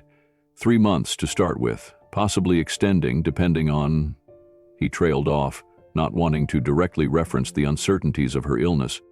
"Depending on what happens with me," Maggie finished for him, the new honesty between them making it possible to name the difficult truth. "Yes," he acknowledged, "but also because I've realized some things about my priorities. This work in Dubai, it's interesting, it pays well, but it's not what matters most. You're what matters. Our family is what matters." The simplicity of his statement brought tears to Maggie's eyes. "I've missed you so much," she whispered. "I'm home now, Mom," he said. and we're going to face whatever comes next together." Later that night, after Nathan had gone to bed in his childhood room, Maggie sat in her favorite armchair by the window, journal open on her lap. She wrote about her son's return, about the walls that had come down between them, about the strange alchemy that had transformed her illness from something that isolated her from her loved ones to something that was, painfully, imperfectly, bringing them closer together. On the page she wrote, "Nathan said something tonight that struck me deeply. He said Keanu didn't save my life, he gave me my story back. I'm still writing it, one day at a time." She closed the journal and gazed out at the moon hanging low over her garden. Tomorrow there would be practical matters to discuss, treatment schedules, medication management, the realities of having Nathan in the house during her more difficult days. But tonight, in this quiet moment, Maggie allowed herself to feel simply grateful for the unexpected gift of her son's return, not just to her home, but to a relationship where both could finally be fully seen. The Los Angeles offices of the Keanu Reeves Foundation occupied the top floor of a modestly elegant building in Santa Monica, far from the glitzy excess of Hollywood. The space was intentionally understated, warm wood tones, comfortable furniture, and large windows that let in the California sunshine. It was a place designed for the serious work of philanthropy rather than the business of celebrity. In a corner office with views of distant mountains, Keanu sat at a simple desk reviewing grant proposals. He wore jeans and a well-worn black t-shirt, his hair slightly longer than in his most recent film, his face showing the thoughtful concentration that was his natural expression when not performing. A knock at his door broke his focus. "Come in," he called. Elena, the foundation's executive director, entered carrying a medium-sized cardboard box. In her mid-40s, with salt and pepper hair cropped short and intelligent eyes behind stylish glasses, she'd been with the foundation since its inception and was one of the few people Keanu trusted implicitly. "Sorry to interrupt," she said, "but I thought you'd want to see these. They've been coming in steadily over the past month, almost daily now." She set the box on his desk and removed the lid. Inside were dozens of envelopes of various sizes and colors, some handwritten, some typed, all addressed to the foundation. "What are they?" Keanu asked, setting aside the proposal he'd been reading. "Thank you letters," Elena replied. "But here's the interesting part. They're not thanking you directly. At least, most of them aren't." Keanu's brow furrowed in curiosity. He reached for one of the envelopes, a pale blue one with neat handwriting on the front. "Demi started arriving about 4 weeks ago," Elena explained as he opened it. "At first, we thought they were standard notes of appreciation for foundation grants, but there's something else entirely." Keanu unfolded the letter inside and began to read. "To the Keanu Reeves Foundation. I don't know if this letter will reach Mr. Reeves himself, but I needed to express my deep gratitude for what happened at Lafayette Memorial Hospital in Louisiana. I'm a patient in the oncology department there, and recently I've been finding anonymous letters of encouragement throughout the hospital, in waiting rooms, treatment areas, even tucked beside hospital chapel prayer books. These letters have been a lifeline during the darkest days of my treatment. They remind me that I'm seen, that I matter, that I'm not alone in this struggle. From conversations with nurses and other patients, I've learned these letters were inspired by a personal connection between Mr. Reeves and another patient, a woman named Maggie. I don't know the details of their interaction, only that it sparked something beautiful that has transformed our entire oncology department. Patients who once sat in isolation now greet each other by name. Support groups have formed. There's a warmth and humanity that wasn't there before. So while Mr. Reeves may never have intended to touch so many lives beyond Maggie's, I wanted him to know that his kindness has rippled outward in ways he might never have imagined. With deepest gratitude, Sarah Martin." Keanu looked up from the letter, a question in his eyes. "They're all like that," Elena said, gesturing to the box. "From patients, family members, hospital staff. All connected to this woman Maggie and something that's happening at the hospital in Louisiana." "Maggie Holloway?" Keanu said softly, recognition dawning in his eyes. You know her? Elena asked. Yes, he nodded. She wrote to me a few months ago, a letter that stayed with me. I responded, and later, when I was in New Orleans for the location scout, I visited her during her treatment. Elena's eyebrows rose slightly. She was used to Keanu's quiet acts of kindness, but even she seemed surprised by this personal connection. Well, whatever happened between you two has clearly sparked something significant. May I? She gestured to the box. At Keanu's nod, Elena selected another letter and began reading aloud. Dear Mr. Reeves, my mother is receiving treatment for pancreatic cancer at Lafayette Memorial. For months, she refused to discuss her illness with anyone, not even her family. She went to appointments alone and shut down any conversations about her feelings or fears. 3 weeks ago, she found one of the letters of light, that's what they're calling them at the hospital, tucked into a magazine in the waiting room. Something changed in her that day. She called me in tears, not of despair, but of relief. Someone sees me, she kept saying. Someone really sees me. Since then, she's joined a support group started by a patient named Maggie. She's talking openly about her experience for the first time. She's connected with other patients and their families. I have my mother back, not cured of cancer, but present again in a way she hasn't been since her diagnosis. I don't know exactly what role you played in this, but the nurses say it all began after your visit to Maggie. Thank you for whatever kindness you showed her that has now extended to so many others, including my mother. Sincerely, Michael Durand. Elena set the letter down. There are dozens more, some from patients themselves, others from family members, nurses, even a hospital chaplain. Whatever happened when you visited this woman has created a remarkable chain reaction. Keanu was silent for a moment, absorbing this unexpected news. Then he reached for another envelope from the box, this one a simple white business envelope with a small sunrise symbol drawn in the corner. Something about that symbol triggered a memory. He opened it carefully. Inside was a photograph, Maggie sitting by a window writing. The sunlight caught her profile, illuminating her determined expression as she bent over what appeared to be a handwritten letter. She wore the silver sunrise pendant he had sent her. Despite the obvious physical effects of her illness, the colorful scarf covering her head, the thinness of her frame, there was an unmistakable vitality to her presence. Beside the photo was a brief note in an unfamiliar handwriting. Thought you might like to see the ripple effect of your kindness.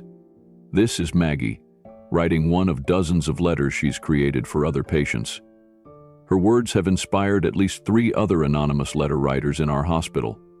A small Letters of Light box has been installed in our waiting room where people can take or leave messages of hope. Thank you for seeing her when she needed it most. Tasha Green, RN. Keanu studied the photograph for a long moment, a gentle smile softening his features. He handed it to Elena, who examined it with interest. The pendant, Elena noted, pointing to the silver sunrise visible at Maggie's throat. Is that Kim's? Keanu confirmed quietly, referencing his late sister. I sent it to her after she wrote to me. It seemed right.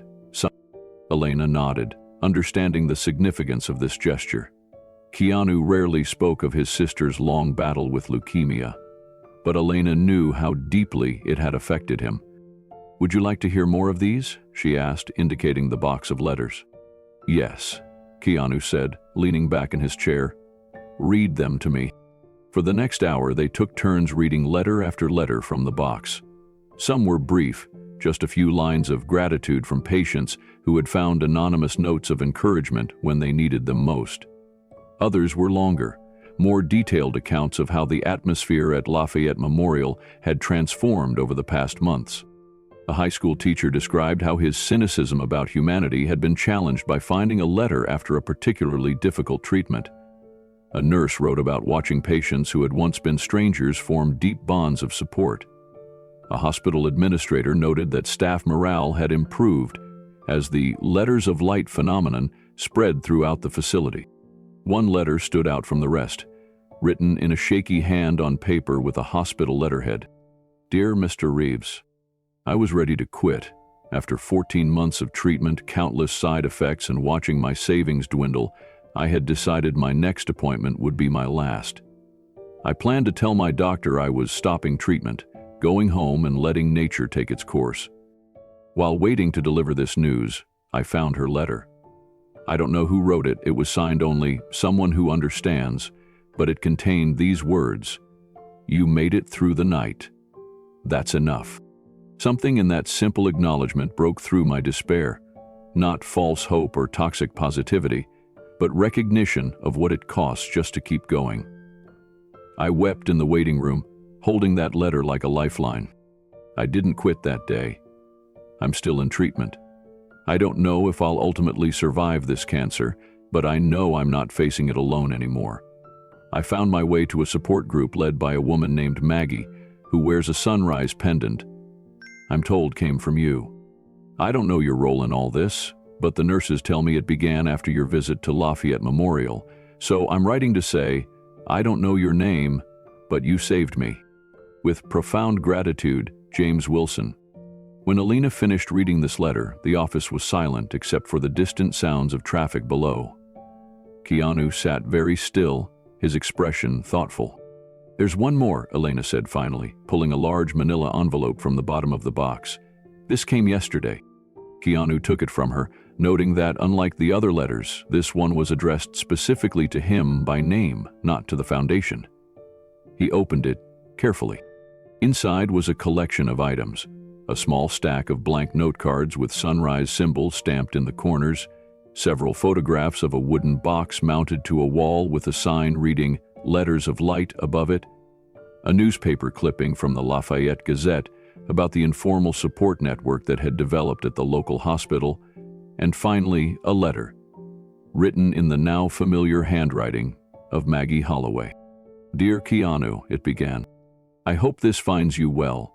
I wanted to share with you something unexpected and beautiful that has grown from the seeds of our connection. After your visit, I began writing anonymous letters to fellow patients, small reminders that they are seen and valued beyond their diagnosis. I left these notes in waiting rooms and treatment areas, signing them simply, "Someone Who Understands," with a small sunrise symbol in honor of the pendant you gave me. What I never anticipated was how these letters would multiply. Other patients began writing their own messages of hope. Staff members joined in. A Letters of Light box appeared in the oncology department. I've enclosed photos, and now similar boxes are being installed in other departments throughout the hospital. Victor Martinez tells me that attendance at support groups has tripled. Patients who once suffered in isolation are forming connections that sustain them through difficult treatments. Hospital administrators from neighboring facilities have visited to learn about what they're calling the Lafayette model of patient support. I'm enclosing some blank note cards with the sunrise symbol that has become something of an unofficial logo for this movement. I thought you might like to have them, a tangible reminder that kindness multiplies in ways we can never predict. Your letter didn't save my life in the medical sense. That work belongs to my doctors and nurses and the difficult treatments I continue to endure. But it gave me back my voice, my connection to others, my sense of purpose even within illness. In doing so, you helped me remember who I am beyond my diagnosis. My son Nathan, who has returned from Dubai to be with me during treatment, said something that resonated deeply.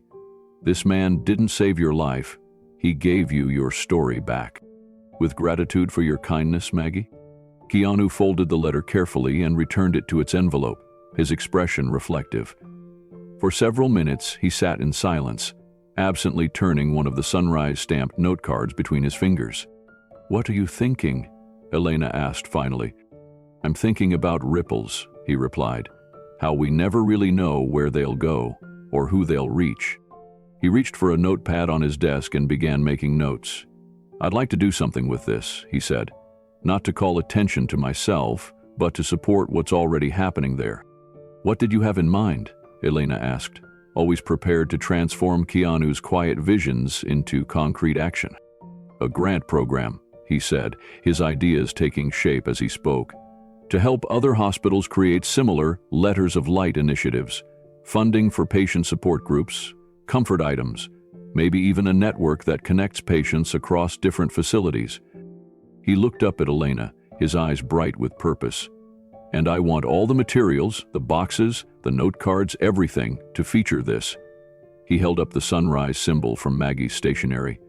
But with no mention of my name or the foundation. This isn't about me. Elena smiled, understanding perfectly. I'll start making calls tomorrow. We can have a proposal ready for the board by next week. As she gathered the letters to return them to the box, she paused. What about Maggie's letter? Would you like to respond? Keanu nodded, already reaching for a pen. Yes, I'll write to her tonight.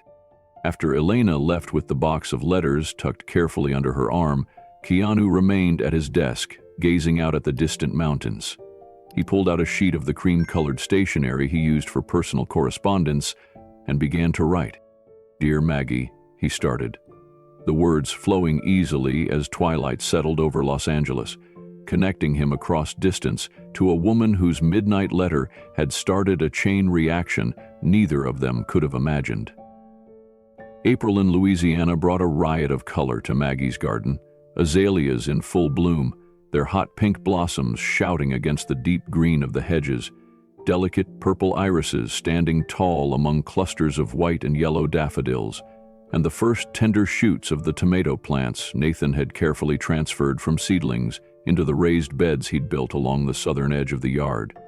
Seated in the white wicker chair on her small patio, Maggie watched her son work the soil around a young pepper plant, his movements careful and precise.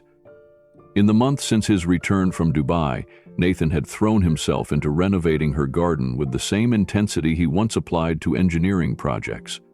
The physical labor seemed to ground him, to give shape and purpose to the complex emotions of watching his mother navigate cancer treatment. "How's your energy today?" he called over his shoulder, tamping down the soil around the plant's base. "Feeling up for a drive later? I thought we might stop by that nursery in Bro Bridge you like." "I'd like that," Maggie replied. "I've been wanting to add some marigolds around the tomatoes. Companion planting, you know. They help keep the pests away." Nathan nodded, wiping his hands on the knees of his jeans as he stood. "Smart. I'll just clean up and we can head out whenever you're ready." As he disappeared into the house, Maggie turned her face to the spring sunshine, warming her skin with a gentle touch, so different from the harsh fluorescent lighting of the treatment rooms she still visited 3 times a week. Her latest scan had shown mixed results, some tumors slightly reduced, others holding steady. Not the dramatic improvement they'd hoped for, but not progression either. A holding pattern that Dr. Martinez characterized as giving us more time to work. More time. Such a simple phrase for such a profound gift. The patio door slid open behind her. "Ready when you are, Mom," Nathan said. "I just need to grab the plant list from the kitchen counter." "I'll come in with you," Maggie replied, rising slowly from her chair. "I should change my shoes anyway." Inside, Nathan was rifling through papers on the counter when the doorbell rang. "I'll get it," he called, heading for the front door, while Maggie made her way to her bedroom to exchange her slippers for comfortable walking shoes. When she returned to the living room a few minutes later, Nathan was standing in the entryway with a young woman Maggie didn't recognize, early 20s, with a short blonde pixie cut and wide, nervous eyes. She wore light blue scrubs with the Lafayette Memorial logo embroidered on the pocket. "Mom," Nathan said, "this is Emma. She says she's a nursing student at the hospital. She was hoping to talk to you for a minute." Maggie's brow furrowed in confusion. The name was vaguely familiar, but she couldn't immediately place it. "Hello, Emma," she said, stepping forward to offer her hand. "Do we know each other from the oncology department?" The young woman shook Maggie's hand, her grip firm despite her obvious nervousness. "Sort of," she replied. "I'm doing my clinical rotation there now, but we actually met before, a couple of months ago. I showed you a letter I'd received years ago when I was a patient." Recognition dawned. "Of course," Maggie said warmly. "The letter with the same phrase. You made it through the night. I remember now. Please, come in. Would you like some tea? That would be lovely, Emma said, visibly relaxing at Maggie's recognition. I'm sorry to just show up like this. I got your address from Tasha. I hope that's okay. Perfectly fine, Maggie assured her, leading the way to the kitchen. Nathan, would you mind putting on the kettle? As Nathan busied himself with the tea preparations, Maggie and Emma settled at the kitchen table. In the bright afternoon light streaming through the windows, Emma looked even younger than Maggie had first thought, barely into her 20s, with a clear-eyed earnestness of someone still at the beginning of their professional journey. What brings you here today? Maggie asked gently. Emma reached into her backpack and pulled out a white envelope, slightly worn at the edges. This, she said, placing it on the table between them. I wasn't completely honest when we talked before. I told you I found this letter when I was 17 and sick. That part was true. But what I didn't tell you was that I'd been trying to find who wrote it ever since. Maggie glanced down at the envelope, noting with a start the small sunrise symbol drawn in the corner, identical to the one she now used on her own letters. I'm not sure I understand, she said slowly. When the Letters of Light program started spreading through the hospital, I was stunned, Emma explained. Not just because it was helping patients, but because the very first letter I found in the box had the exact same words as the one I'd received years ago. She tapped the envelope on the table. This one. That's quite a coincidence, Maggie said, a strange feeling beginning to take shape in her chest. I didn't think it was a coincidence, Emma continued. I thought maybe the same person who had written to me years ago had returned and started the whole program. So I started asking questions, discreetly, of course. No one would tell me who was behind the sunrise letters, but eventually I heard about you and how this all started after your correspondence with Keanu Reeves. Nathan, who had been listening while preparing the tea, brought 3 mugs to the table and sat down beside his mother. So you think Mom wrote your letter years ago? He asked, his tone curious rather than defensive. Emma shook her head. No, I know she didn't. The handwriting is completely different, and Tasha confirmed Maggie only started writing letters recently. She took a deep breath. But when I examined my letter more carefully, I noticed something I'd missed before. She carefully opened the envelope and removed a folded sheet of paper, yellowed slightly with age. With delicate fingers, she unfolded it and turned it so Maggie could see the message. A heartfelt note of encouragement signed simply, "Someone who understands," much like the ones Maggie herself now wrote. Look at the date, Emma said, pointing to the upper right corner. Maggie leaned forward, adjusting her reading glasses. The date was nearly 7 years earlier, long before her own cancer diagnosis, before Keanu's letter, before the Letters of Light program had begun. I don't understand, Maggie admitted. What does this have to do with me? Emma turned the paper over. On the back, in the same handwriting as the front, was a brief postscript. Inspired by Nurse Holloway, Oncology, Mercy General. Maggie's hand flew to her mouth. Mercy General, she whispered. That's where I worked before I retired. Yes, Emma said, her eyes bright with emotion. When I was admitted for Hodgkin's lymphoma at 17, you weren't my assigned nurse, but you stopped by my room one day when I was having a particularly rough time. You sat with me for almost an hour, just talking. You told me about your own mother's cancer journey years before, about how she'd made it through one night at a time. You said something I never forgot. Sometimes, just making it through the night is enough of a victory. The memory surfaced slowly through the fog of years and thousands of patient interactions. A frightened teenage girl. A quiet conversation during a moment Maggie had stolen between official duties. Nothing unusual in her nursing career, just one of countless small kindnesses she'd offered without a second thought. I remember, Maggie said softly. You were reading The Fault in Our Stars. We talked about how the book got some things right about being sick, but missed others. Emma nodded eagerly. Yes, and you told me it was okay to be angry, that I didn't have to be inspirational for everyone else. So someone overheard our conversation, Maggie pieced together, and was moved to write you a letter afterward? Not just someone, Emma said. One of your colleagues, another nurse named Diane. She left the hospital a few months after I was discharged, and I never got to thank her. But apparently she was so struck by what she'd heard you say to me that she started writing letters to patients.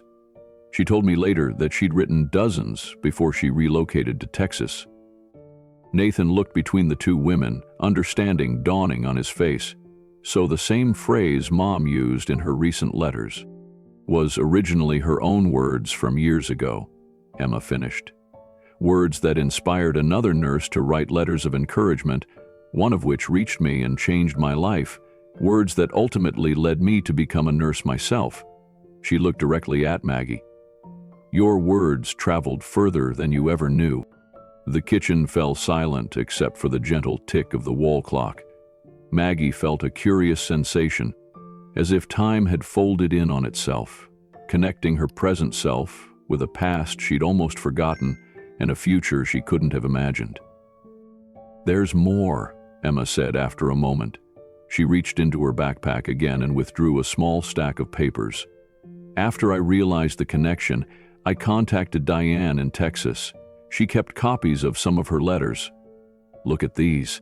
She spread several photocopied letters across the table. Each bore similar messages of encouragement and understanding, each signed the same way, someone who understands. But what caught Maggie's eye was the small symbol at the bottom of each letter, a tiny sunrise, identical to the one she now used, identical to the pendant that hung around her neck. I don't understand, Maggie said, fingering her pendant unconsciously. How could she have used this symbol years before? And Emma smiled. That's what I wondered too, so I asked her. She said she chose the sunrise because of something you once said during a particularly difficult shift. That in oncology nursing, our job was to help people make it through the night to see another sunrise. Tears sprang to Maggie's eyes as another memory surfaced. A difficult night shift years ago when they'd lost 2 patients before dawn. She'd gathered her devastated team in the break room and spoken those words as a reminder of their purpose, never imagining they would take on a life of their own. All this time, Maggie whispered, I thought the sunrise symbol came from Keanu's pendant. I had no idea. That's the amazing part, Emma said excitedly. When I saw your pendant during our first conversation, I nearly fell over. It's the exact same symbol Diane used years ago, which she got from you. Somehow, through whatever cosmic coincidence or fate or whatever you want to call it, Keanu Reeves sent you a pendant with the very symbol that had been inspired by your own words years before. Nathan reached over and squeezed his mother's hand. That's incredible, he said softly. It's like the letters were always making their way back to you, Emma continued. The words you spoke years ago inspired others, traveled outward through countless lives, and somehow found their way back exactly when you needed them most. Maggie sat back in her chair, overwhelmed by the confluence of past and present, of words spoken and returned, of kindness circling back to its source. The sunrise pendant seemed to grow warmer against her skin, as if acknowledging its part in this strange, beautiful story. I wanted you to know, Emma said, gathering the papers and returning them to her backpack. I wanted you to understand that what's happening now with the Letters of Light program, it didn't start with Keanu Reeves, or even with you writing that first letter to him. It started years ago with the nurse you've always been, with the way you've always seen people beyond their illness. She stood, shouldering her backpack. I should get going. I have clinical rounds in an hour, but I couldn't keep this to myself any longer. Your words traveled further than you ever dreamed, Maggie. They've been helping people for years before they came back to help you. After Emma left, Maggie and Nathan sat in stunned silence at the kitchen table, the planned trip to the nursery temporarily forgotten. The tea had grown cold in their mugs, untouched during Emma's revelation. Mom, Nathan finally said, are you okay? Maggie looked up at her son, tears streaming freely down her face now, but accompanied by a smile of wonder. I'm more than okay, she said softly. I'm found. That evening, as the spring twilight settled over her garden, Maggie sat at her desk and began a new letter, not to another patient this time, but to Keanu. She needed to share this remarkable discovery, this strange and beautiful closing of a circle she hadn't known she'd opened years before. As she wrote, she touched the silver sunrise at her throat, understanding now that it had always been waiting to find her, carrying her own forgotten words back to her across the years, a message in a bottle, washing back to the shore from which it had been launched. The magnolia tree in Maggie's backyard had burst into bloom, its creamy white flowers unfurling like stars against the deep green foliage. From her bedroom window, where she now spent increasingly long hours, Maggie could see a pair of cardinals flitting between the branches, the vibrant red male and his more subtly colored mate building a nest in the sheltered crook where two large limbs met. May had brought warmer temperatures to Louisiana and a turning point in Maggie's journey. The latest scan had shown what Dr. Martinez gently referred to as significant progression, the cancer advancing despite their most aggressive treatment protocols. After a frank discussion with her medical team, Maggie had made the decision to discontinue chemotherapy in favor of palliative care focused on quality of life rather than length. The morning sun slanted through the half-open blinds, creating stripes of light across her quilt-covered legs. Maggie adjusted herself against the pillows Nathan had carefully arranged before leaving for his morning walk, a ritual he'd established to give himself space to process his grief while ensuring he was fully present during the hours he spent at her bedside. Despite the physical decline of recent weeks, Maggie felt a curious sense of clarity. The brain fog that had accompanied chemotherapy had lifted, leaving her thoughts sharper than they had been in months. Pain medication allowed her to exist in a space of relative comfort, and the decision to stop fighting an unwinnable battle had brought an unexpected peace. On the bedside table sat a leather journal, a gift from Tasha, and beside it, a fountain pen that had belonged to Maggie's father. For days she had been contemplating a final letter, trying to find words worthy of this culminating communication. Now, with the morning stretching before her and her mind unusually clear, she reached for both. The journal's pages were thick and cream-colored, a tactile pleasure against her fingertips as she opened to a blank page. The fountain pen felt substantial in her hand, a counterpoint to the increasing frailty of her body. She uncapped it and began to write, her handwriting still strong and clear despite everything. Dear Keanu, the Louisiana spring is in full glory outside my window as I write this. Magnolias blooming, cardinals nesting, the air sweet with jasmine. I wish you could see it. There's a particular quality of light here in May that seems to polish the edges of everything, making the world appear newly minted each morning. I'm writing to you from what the hospice nurses call the transitional phase. My cancer has advanced beyond treatment, and I've chosen to spend my remaining time at home, surrounded by the garden Nathan has lovingly transformed and the small treasures of a well-lived life. This isn't a letter seeking comfort or intervention. It is, instead, a letter of completion, a closing of the circle that began on that sleepless night months ago when I first wrote to you. Since my diagnosis, I've learned that the most profound gifts often come disguised as hardship. Cancer stripped away pretense, forced honesty with those I love most, and ultimately led me back to myself. Through this journey, I've been reminded that our most essential purpose isn't found in what we accomplish, but in how deeply we connect, with ourselves, with others, with the present moment. Your response to my midnight letter was one such connection. Not because you're famous, though I still enjoy your movies during sleepless nights, but because you saw beyond my illness to the person beneath. That recognition, being truly seen, became the cornerstone of everything that followed. I want you to know that the Letters of Light program continues to flourish. The small box we installed in the oncology waiting room has inspired similar installations throughout the hospital and beyond. Dr. Martinez tells me that 3 other facilities in Louisiana have adopted the program, each adding their own unique elements while maintaining the core. Anonymous recognition from one human to another in times of suffering. Recently, I learned something remarkable about the sunrise symbol that has become the program's unofficial logo. A young nursing student named Emma revealed that years before my diagnosis, before our correspondence, before the pendant you sent me, I had unknowingly inspired another nurse to write similar letters of encouragement to patients. That nurse used a sunrise symbol identical to your pendant, having heard me say that our job in oncology was to help people make it through the night to see another sunrise. Isn't that extraordinary? The words I'd forgotten I'd spoken returned to me years later in the form of your gift. The kindness I'd extended without a second thought circled back when I needed it most. Even the pendant somehow found its way to me, carrying my own forgotten symbol.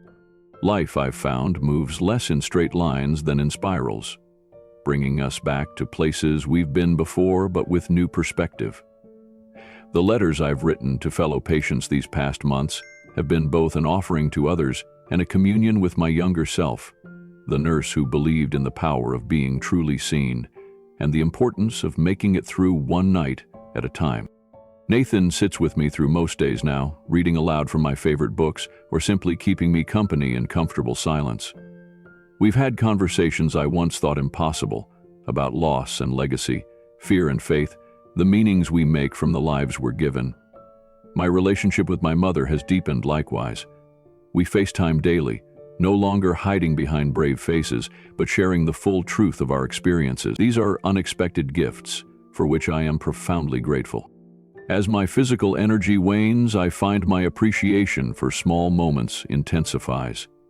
The weight of my mother's hand during our video calls, the sound of Nathan humming as he prepares dinner in the kitchen, the particular slant of afternoon light across my quilt, the feel of pen against paper as I write these words to you. The sunrise pendant you sent remains my constant companion. I've asked Nathan to ensure it stays with me even at the end. It has become more than jewelry. It's a tangible reminder of how connection transcends circumstance, how kindness ripples outward in ways we can never fully trace, how being seen in our most vulnerable moments is perhaps our deepest human need. I won't ask you not to be sad when you receive this letter. Sadness is the price we pay for attachment, and I've come to believe that price is always worth the connection it represents. But I hope you'll also feel something else, a recognition that our brief intersection, this passing acknowledgement between two souls, mattered. It changed not just my life, but the lives of countless others through the ripples it created. I was invisible once, disappearing into my illness, fading even to myself. Your letter, your visit, reminded me that I still existed beyond my diagnosis. That visibility, to myself as much as to others, became the foundation for everything that followed. I wasn't invisible to you, and now I'm not invisible to myself. With profound gratitude for your kindness, Maggie. She paused, considering whether to add anything more.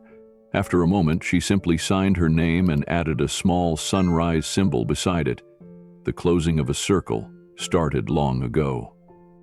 As she capped the fountain pen, she heard the front door. Open and close, followed by Nathan's familiar footsteps in the hallway.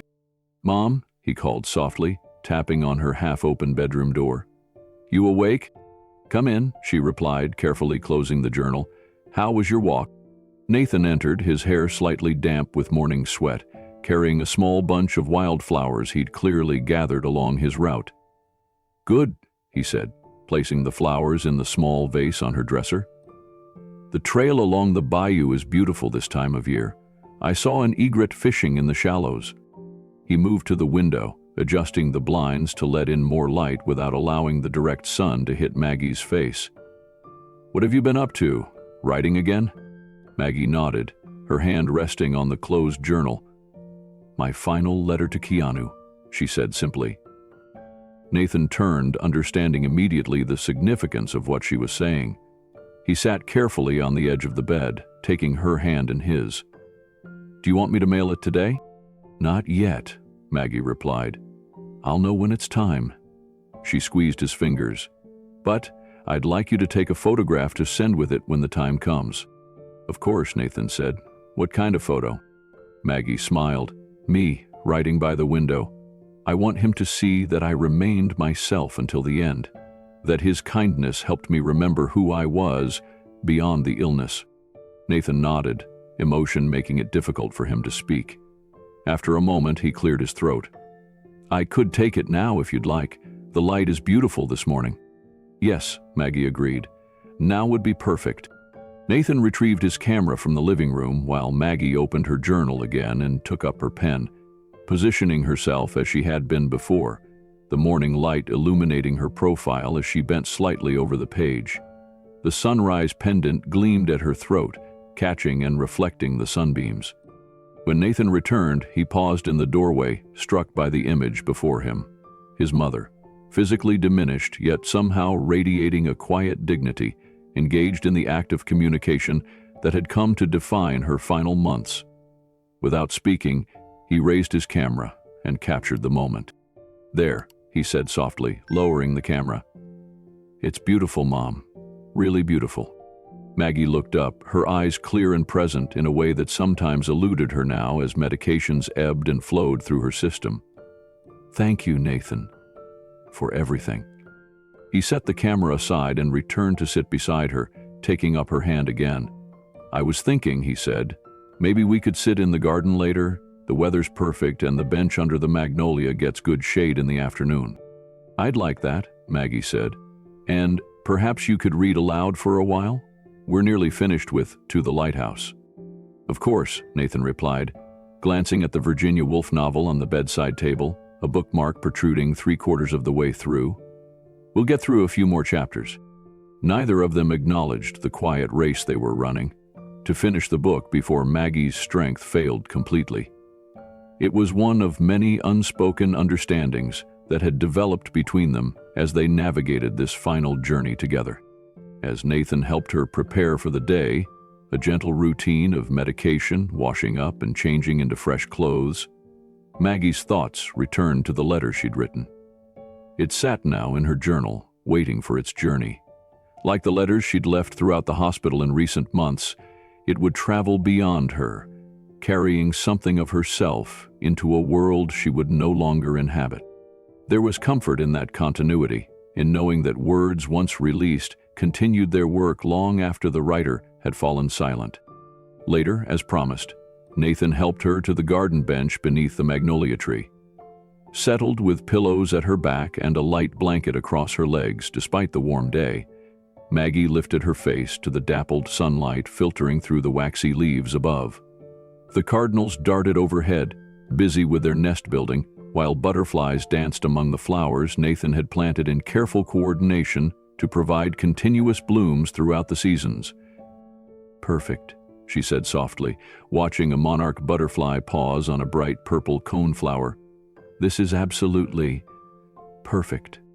As Nathan began to read, his voice a steady anchor in the gentle May afternoon, Maggie closed her eyes and allowed the words to wash over her. The garden, the story, her son's presence beside her, these simple pleasures formed a completeness that required nothing more. The letter would wait for its moment. For now, this was enough.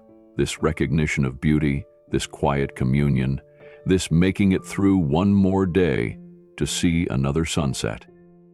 Sunlight filtered through the ancient oak trees of Griffith Park, creating a dappled pattern across the hiking trail where Keanu sat alone on a simple wooden bench.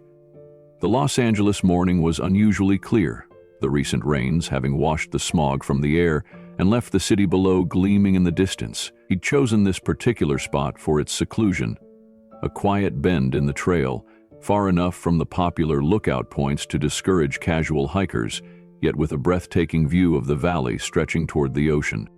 He came here often when not filming, finding in the sprawling park a refuge from the constant attention that accompanied his public life. The wild heart of the city, Griffith Park had become a sacred space for him, a place for reflection, for remembrance, for reconnecting with something larger than himself. Today's visit held a particular purpose. The manila envelope beside him on the bench had arrived at the foundation office yesterday, bearing a Louisiana postmark and addressed in an unfamiliar handwriting. Helena had called him immediately, her voice gentle with the understanding that this was the letter they had both been expecting, but hoping wouldn't come. Keanu had brought it to the park, unopened, needing the embrace of nature for whatever news it contained. Now, as a red-tailed hawk circled lazily overhead, he picked up the envelope and carefully broke the seal. Inside was a smaller envelope, cream-colored, with his name written in what he recognized as Maggie's handwriting, and a brief note on Lafayette Memorial Hospital stationery. "Mr. Reeves? My name is Nathan Holloway, Maggie's son. I'm writing to let you know that my mother passed away peacefully on June 2nd, surrounded by family and friends. Before she died, she asked me to send you this letter when the time came, along with the enclosed photograph. She spoke often of your kindness and the profound impact your correspondence had on her final months. The Letters of Light program she initiated continues to grow, bringing connection and comfort to patients throughout our region. With sincere gratitude, Nathan Holloway." Keanu closed his eyes briefly, absorbing the news he had known was coming, yet still felt unprepared to receive. After a moment, he opened the smaller envelope and removed Maggie's letter, along with a photograph. The image showed Maggie seated by a window, pen in hand, writing in a journal. Morning light illuminated her profile, catching the silver sunrise pendant at her throat. Despite the visible effects of her illness, the thinned frame, the colorful scarf covering her head, there was an unmistakable vibrancy to her presence, a focused engagement with the act of communication that transcended her physical condition. Keanu studied the photograph for several minutes, noting the determination in her expression, the way her hand held the pen with certainty despite what must have been considerable weakness. He recognized in her face the same quality that had drawn him to her first letter, a clear-eyed honesty, a refusal to look away from difficult truths, yet somehow without surrendering to despair. Setting the photograph carefully on his knee, he unfolded her letter. The handwriting was steady and deliberate, showing no evidence of the struggle it likely required to produce such clarity. He began to read, the sounds of the park fading around him as Maggie's voice emerged from the page. As he absorbed her words about the Louisiana spring, about her transition to hospice care, about the extraordinary connection between his pendant and her long-ago advice to fellow nurses, he felt a curious lightening in his chest. Not the lifting of sorrow, but its transformation into something more complex and ultimately more meaningful. By the time he reached her closing thoughts about visibility and connection, tears had gathered in his eyes. He made no move to wipe them away, allowing them instead to fall onto his jeans, small dark circles appearing on the denim. There was, he had learned through too many experiences with grief, no shortcut through this terrain. The only way was through. When he finished reading, Keanu carefully refolded the letter and returned it to its envelope. He sat for a long time in the dappled sunlight, allowing the emotions to move through him without resistance. Sadness for a life completed too soon, gratitude for the unexpected connection they had shared, wonder at the circuitous route through which kindness sometimes traveled. From inside his jacket pocket, he removed a small object, a silver pendant identical to the one Maggie had worn. It caught the sunlight, sending tiny reflections dancing across the ground at his feet. He had worn it on a leather cord around his neck since receiving her previous letter about the curious origin of the sunrise symbol, touched by the synchronicity that had led him to send her an emblem of her own forgotten wisdom. He held it now in his palm, feeling its familiar weight and contours. The pendant had been his sister Kim's originally, a gift he'd given her during her treatment, inspired by something she'd said about making it through one night at a time. When Maggie's initial letter had reminded him so strongly of Kim's quiet courage, sending the pendant had felt right, a passing along of something that had brought comfort. Now, learning that the sunrise symbol had originated in Maggie's own words years before, the connection seemed even more profound, as if the pendant had somehow found its way back to its spiritual source through him, completing a circuit of meaning none of them could have anticipated. "You mattered," he whispered, echoing the words he had spoken during his visit to her treatment room. A light breeze stirred the oak leaves overhead, creating a gentle rustling that seemed to answer him. Around him, the park continued its timeless rhythms. Birds calling to one another, insects buzzing in the underbrush, distant voices of hikers on other trails. Life persisting, moment by moment, regardless of individual endings. The hawk he'd noticed earlier made another lazy circle overhead, riding thermals with effortless grace. Keanu closed his fingers around the pendant, feeling its edges press into his palm. Then he slipped it back into his pocket and gathered the letter and photograph, returning them carefully to the manila envelope. He would respond to Nathan, of course, a handwritten note expressing condolences and gratitude for entrusting him with Maggie's final words. But that would come later. For now, he wanted to sit with what had passed between them. This connection across distance that had somehow transcended the usual boundaries between strangers, between celebrity and fan, between the well and the ill. Something genuine had flowed between them, creating ripples neither could have foreseen. The Letters of Light program would continue, he knew. Elena had already begun implementing the Foundation's support initiative, providing resources for hospitals interested in starting similar programs. True to his wishes, this was happening quietly, without public recognition of his involvement. The sunrise symbol appeared on all the materials, a legacy now understood to have originated with Maggie herself years before their paths had crossed. As the morning warmed toward noon, Keanu finally rose from the bench. He stood for a moment, looking out over the city sprawling below, its grid of streets and buildings softened by distance into something almost abstract. Somewhere in that vastness, countless invisible connections were being formed and broken every moment, people seeing and being seen by one another, reaching across isolation to establish contact, however briefly. He thought of what Maggie had written about visibility, about being seen beyond her illness, about the profound human need for recognition. In their brief intersection, they had offered that to each other, a seeing that acknowledged the whole person, not just the public roles they occupied. The pendant in his pocket seemed to grow warmer against his chest as he began the hike back down the trail, carrying Maggie's words with him. The breeze picked up slightly, bringing with it the scent of sage and wild fennel from the surrounding hills.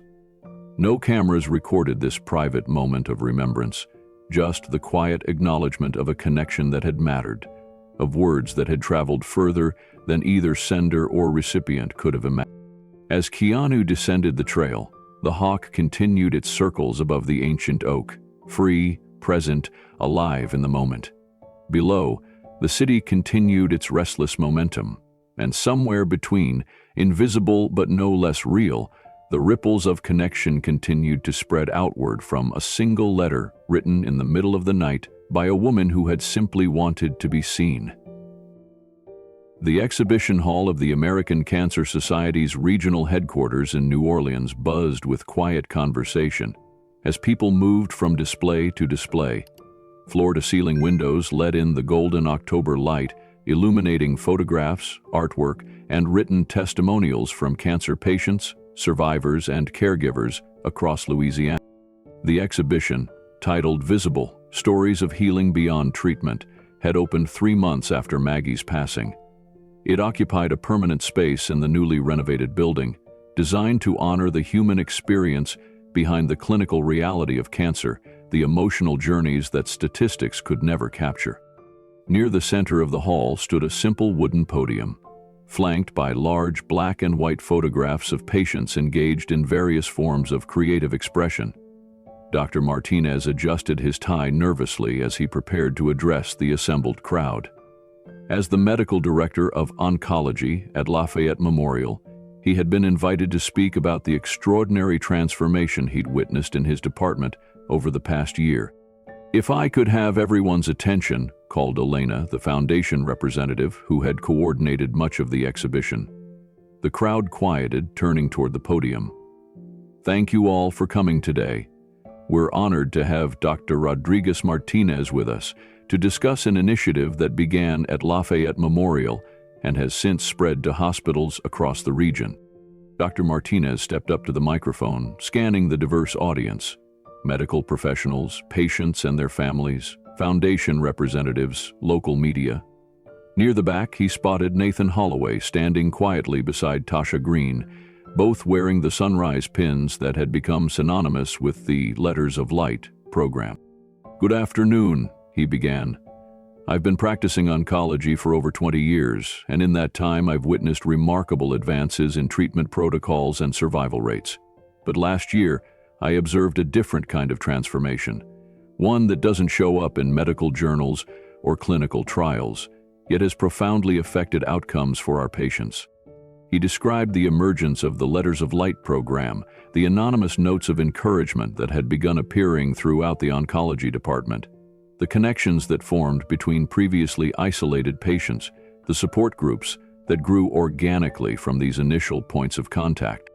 "What makes this program unique," he continued, "is that it originated not from an institutional initiative or a formal support service, but from patients themselves. Specifically, from one patient who understood that being seen as a whole person beyond one's diagnosis is itself a form of medicine." At the side of the hall, a staff member unveiled a new display, a glass cabinet containing a selection of the original letters, each bearing the sunrise symbol in the corner. Beside them stood a simple metal box, identical to the one that had been installed in Lafayette Memorial's waiting room. "This box is one of dozens now located in hospitals across Louisiana, Texas, and Mississippi," Dr. Martinez explained. "Each contains letters written anonymously from one patient to another, not offering medical advice or false hope, but something perhaps more valuable: recognition, the acknowledgement that someone else understands the terrain you're traveling." He gestured to a large photograph beside the display. Maggie, seated in the hospital's small garden area, writing in her journal, the sunshine pendant visible at her throat. The image had been taken by Tasha during one of Maggie's better days, capturing both her physical fragility and her unmistakable presence. Maggie Holloway was a retired nurse who became a patient in our oncology department last year. What began as her personal response to isolation during treatment has grown into a movement that has transformed how we approach patient care throughout our region. Dr. Martinez explained the research findings that had emerged from studying the Letters of Light program: the measurable improvements in patient-reported quality of life, the decreased rates of depression and anxiety, the increased participation in treatment protocols. "But statistics don't tell the full story," he said. "For that, I'd like to share some words from patients themselves." He read aloud from several testimonials collected from participants in the program. A young mother who found courage to continue treatment after finding a letter during a moment of despair. An elderly man who reconnected with his family after a letter reminded him of what mattered most. A teenager who discovered a sense of purpose in writing to others, even as her own prognosis darkened. "What all these stories share," Dr. Martinez continued, "is the profound human need to be seen, not just as a collection of symptoms or a medical challenge, but as a whole person with a life that extends beyond their illness."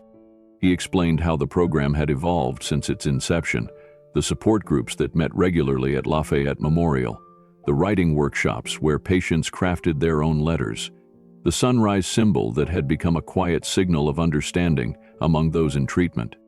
"Today," he said, his voice growing stronger, "I'm honored to announce the formal launch of the Letters of Light initiative, a partnership between the Keanu Reeves Foundation and the American Cancer Society that will support the implementation of similar programs in hospitals nationwide." A murmur of surprise rippled through the audience at the mention of the actor's name. Dr. Martinez had been instructed to include this information, though he understood that Keanu himself had requested his involvement remain low profile, focusing instead on the program's origin with Maggie and its organic growth. Each participating hospital will receive resources to establish their own Letters of Light program, including these. He held up a small box containing note cards embossed with the sunrise symbol. But more importantly, they'll receive guidance in fostering the culture of connection that makes this program so effective. Near the back of the room, Nathan and Tasha exchanged glances. They had been consulted throughout the development of the initiative, but had requested that their involvement, like Keanu's, remain behind the scenes. Today was about Maggie's legacy and the countless patients who would benefit from the program she had inadvertently sparked.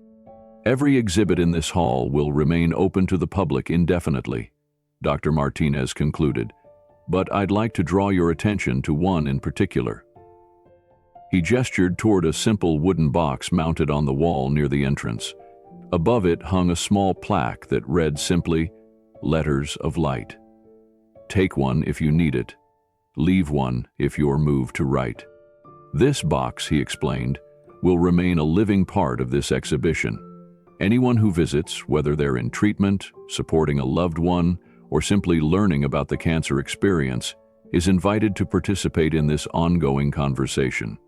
Because isolation doesn't end at the hospital doors, and the need to be truly seen is universal. As Dr. Martinez stepped away from the podium to appreciative applause, attendees began to move throughout the exhibition again, many gravitating toward the wooden box he had highlighted. Some approached tentatively, reading the letters inside with careful attention. Others immediately reached for the blank cards provided, finding quiet corners to compose their own messages. Tasha made her way through the crowd toward a display she hadn't yet seen, a collection of photographs showing the Letters of Light boxes now installed in hospitals across 3 states. Each bore the same simple sunrise symbol, a visual thread connecting facilities large and small, urban and rural. "It's pretty amazing, isn't it?" said a voice beside her. She turned to find Emma, the nursing student who had first connected Maggie's recent letters with those she'd received years before. "It really is," Tasha agreed. "I keep thinking about what Maggie would say if she could see all this." Emma smiled, adjusting the sunrise pin on her lapel. She now wore it on her uniform during every shift. "I think she'd remind us that it wasn't really about her, that she was just one link in a chain that started before her and will continue long after." Across the hall, Nathan stood before the glass cabinet containing the original letters. Among them was one in his mother's handwriting, the first she had written, with the phrase that had become the program's unofficial motto, "You made it through the night. That's enough." He felt a presence beside him and turned to find Dr. Martinez. "Your mother would be proud," the doctor said quietly. "She would be amazed," Nathan corrected with a small smile. She never saw herself as extraordinary, just as someone who recognized what it meant to be seen. Dr. Martinez nodded. "That's what made her extraordinary." He gestured toward the growing crowd around the Letters of Light box, where people were already exchanging messages. "Her words continue helping people she'll never meet."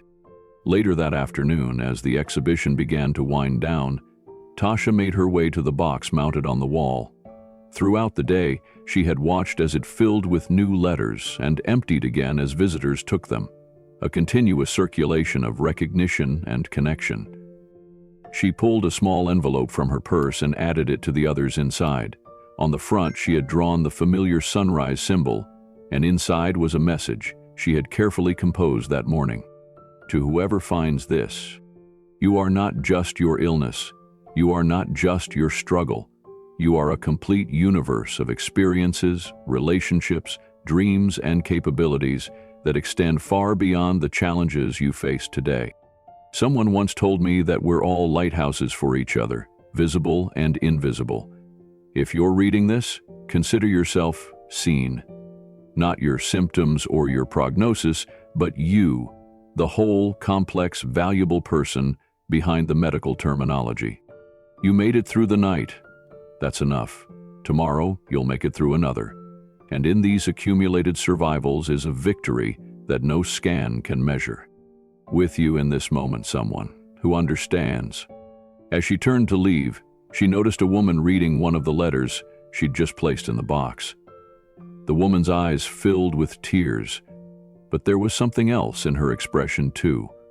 A recognition, a feeling of being found in a moment of lostness. Outside the exhibition hall, New Orleans continued its everyday rhythms under the October sky. Tasha paused on the steps, breathing in the mix of river air and distant cooking spices that characterized the city. Her phone buzzed with a text from Nathan. "Heading to the community center for the bench dedication. Meet you there?" She replied quickly, "On my way," and began walking toward the streetcar stop. The bench Nathan had donated in his mother's memory was being installed today in a community garden near one of the city's public hospitals. It bore a simple plaque: "To those who made it through the night." As Tasha boarded the streetcar, she noticed a young woman sitting alone, visibly upset, trying to hide her tears from fellow passengers.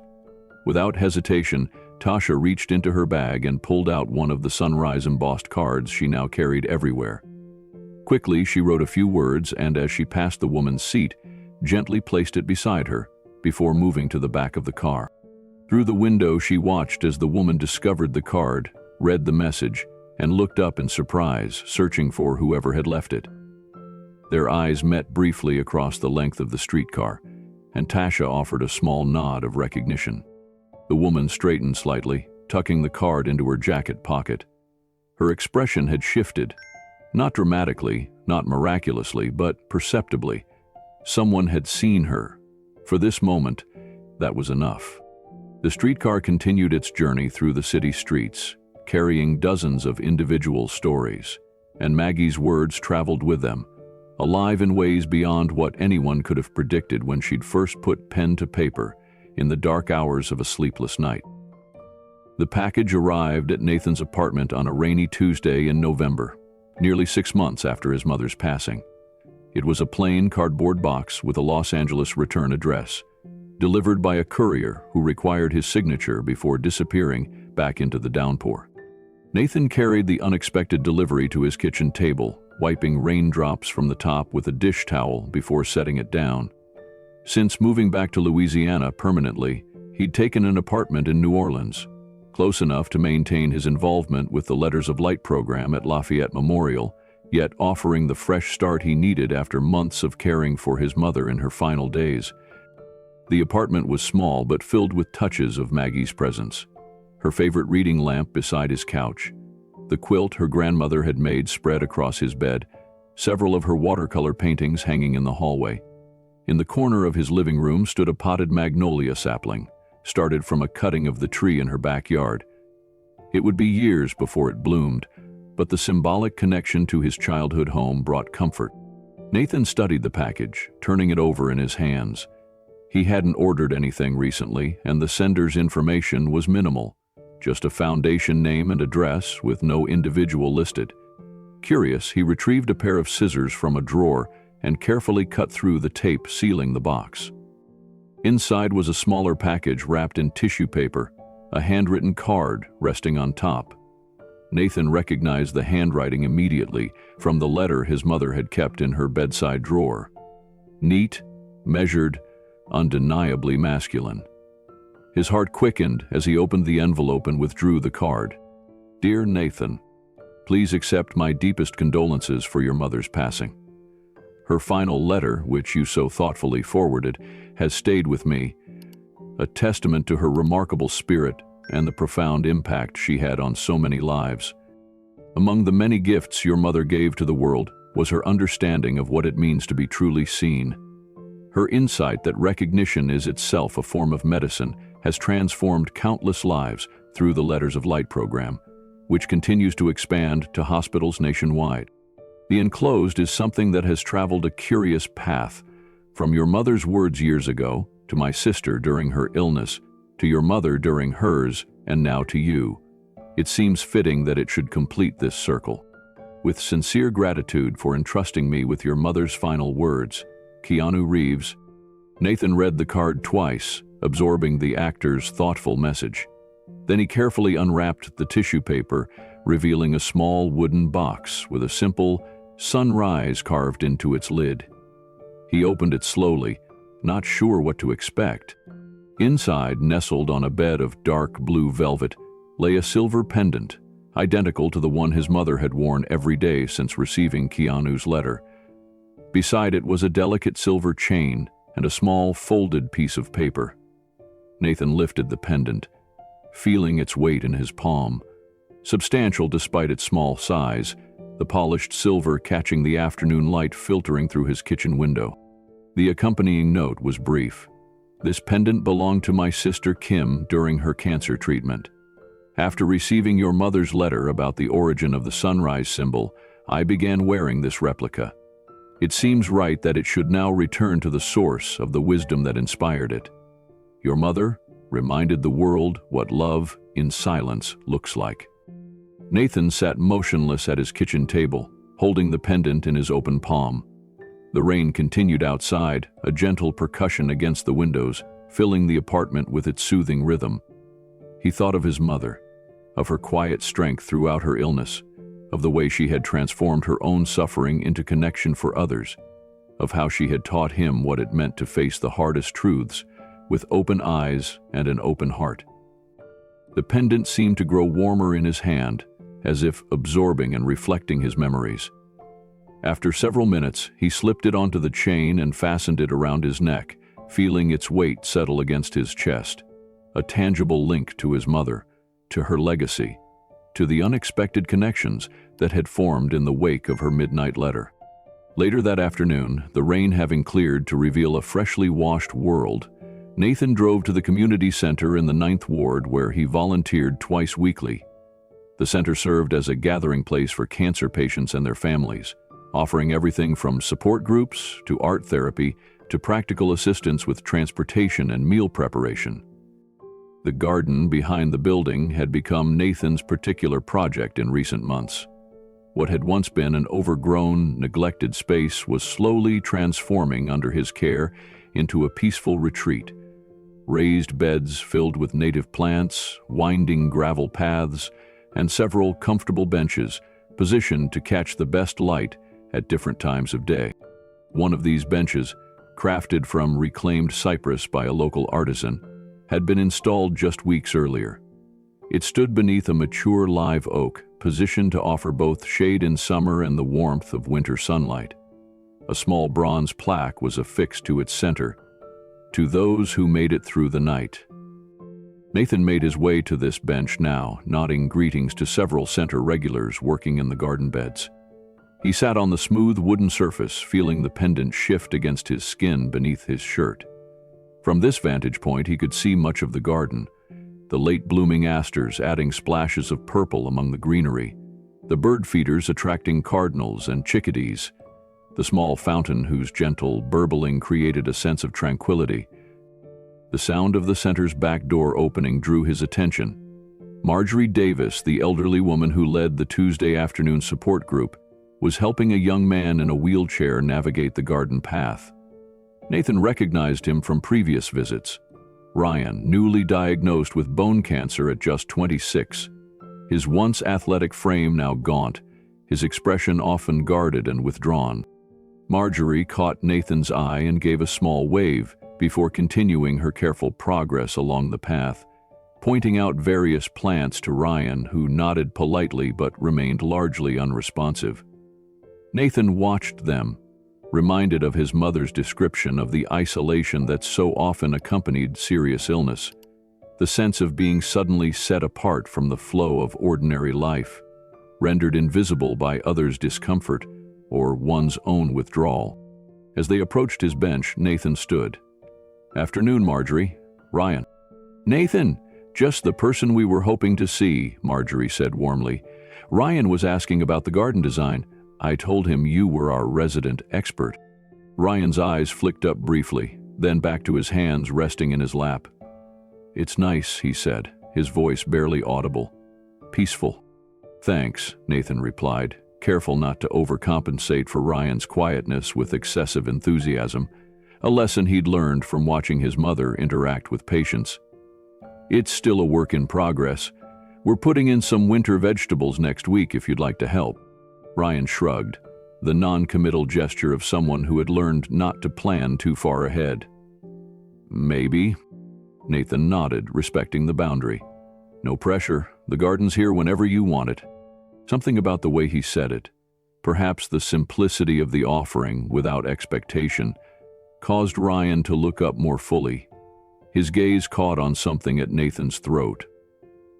"What's that?" he asked. Nathan realized the pendant had slipped out from beneath his shirt collar. He touched it briefly, feeling its now familiar contours. "It's a sunrise," he said. "It belonged to my mother." "The nurse who started the letter program?" Ryan asked, surprise registering on his face. "Marjorie was just telling me about her."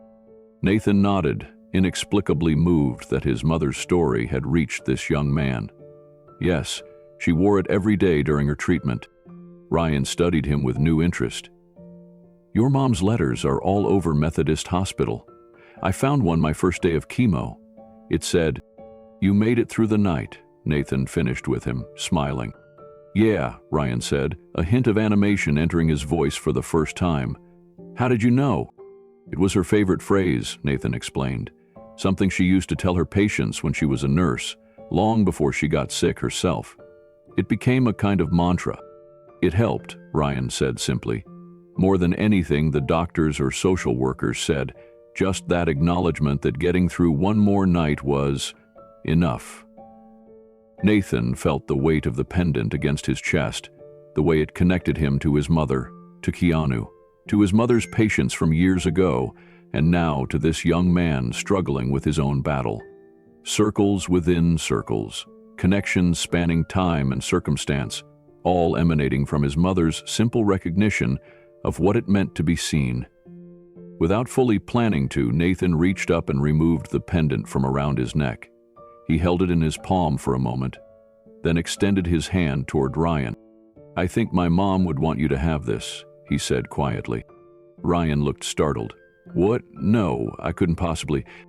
"It's kind of a tradition now," Nathan explained, the rightness of this decision settling into him with each word. "This pendant has been passed along several times, always to someone who needed reminding that they're seen. It started with my mom's words, traveled to others, and eventually came back to her during her own illness. Now it's continuing its journey." He held it out again, the silver catching the afternoon light. "If you'd like it," he added, ensuring that acceptance remained Ryan's. He held it out again, the silver catching the afternoon light. "If you'd like it," he added, ensuring that acceptance remained Ryan's choice. For a long moment, Ryan simply stared at the pendant dangling from Nathan's fingers. When he finally reached out, his hand trembled slightly. Whether from emotion or the physical toll of his treatment, Nathan couldn't tell. "Are you sure?" Ryan asked, his voice stronger than it had been moments before. "Completely," Nathan confirmed. "My mom believed that being seen, truly seen beyond your illness, was a kind of medicine itself. This pendant has become a symbol of that recognition." Ryan closed his fingers around the silver sunrise, studying its gleaming surface. "Thank you," he said. "I don't know what else to say." "You don't need to say anything," Nathan replied. "Just pass it along someday, when the time feels right." Marjorie, who had observed this exchange in quiet wonder, wiped a tear from the corner of her eye. "I think what we're witnessing, gentlemen, is exactly what makes the Letters of Light program so special," she said softly. "It's never been about the words themselves, or even who wrote them. It's about recognizing our common humanity in the midst of suffering." She placed a gentle hand on Ryan's shoulder. "Now, our group is starting in 15 minutes. Would you like to join us today? No pressure to speak, just to be present." Ryan looked down at the pendant now resting in his palm, then back up at Nathan. Something had shifted in his expression. Not a dramatic transformation, but a subtle opening, like a door cracked, to allow in fresh air. "Yeah," he said. "I think I would." As Marjorie guided Ryan's wheelchair back toward the center, the young man carefully placed the pendant around his neck. Nathan watched them go, feeling a complex mixture of emotions. Grief for his mother's absence, yet a deep sense of rightness about continuing the journey of the pendant that had meant so much to her.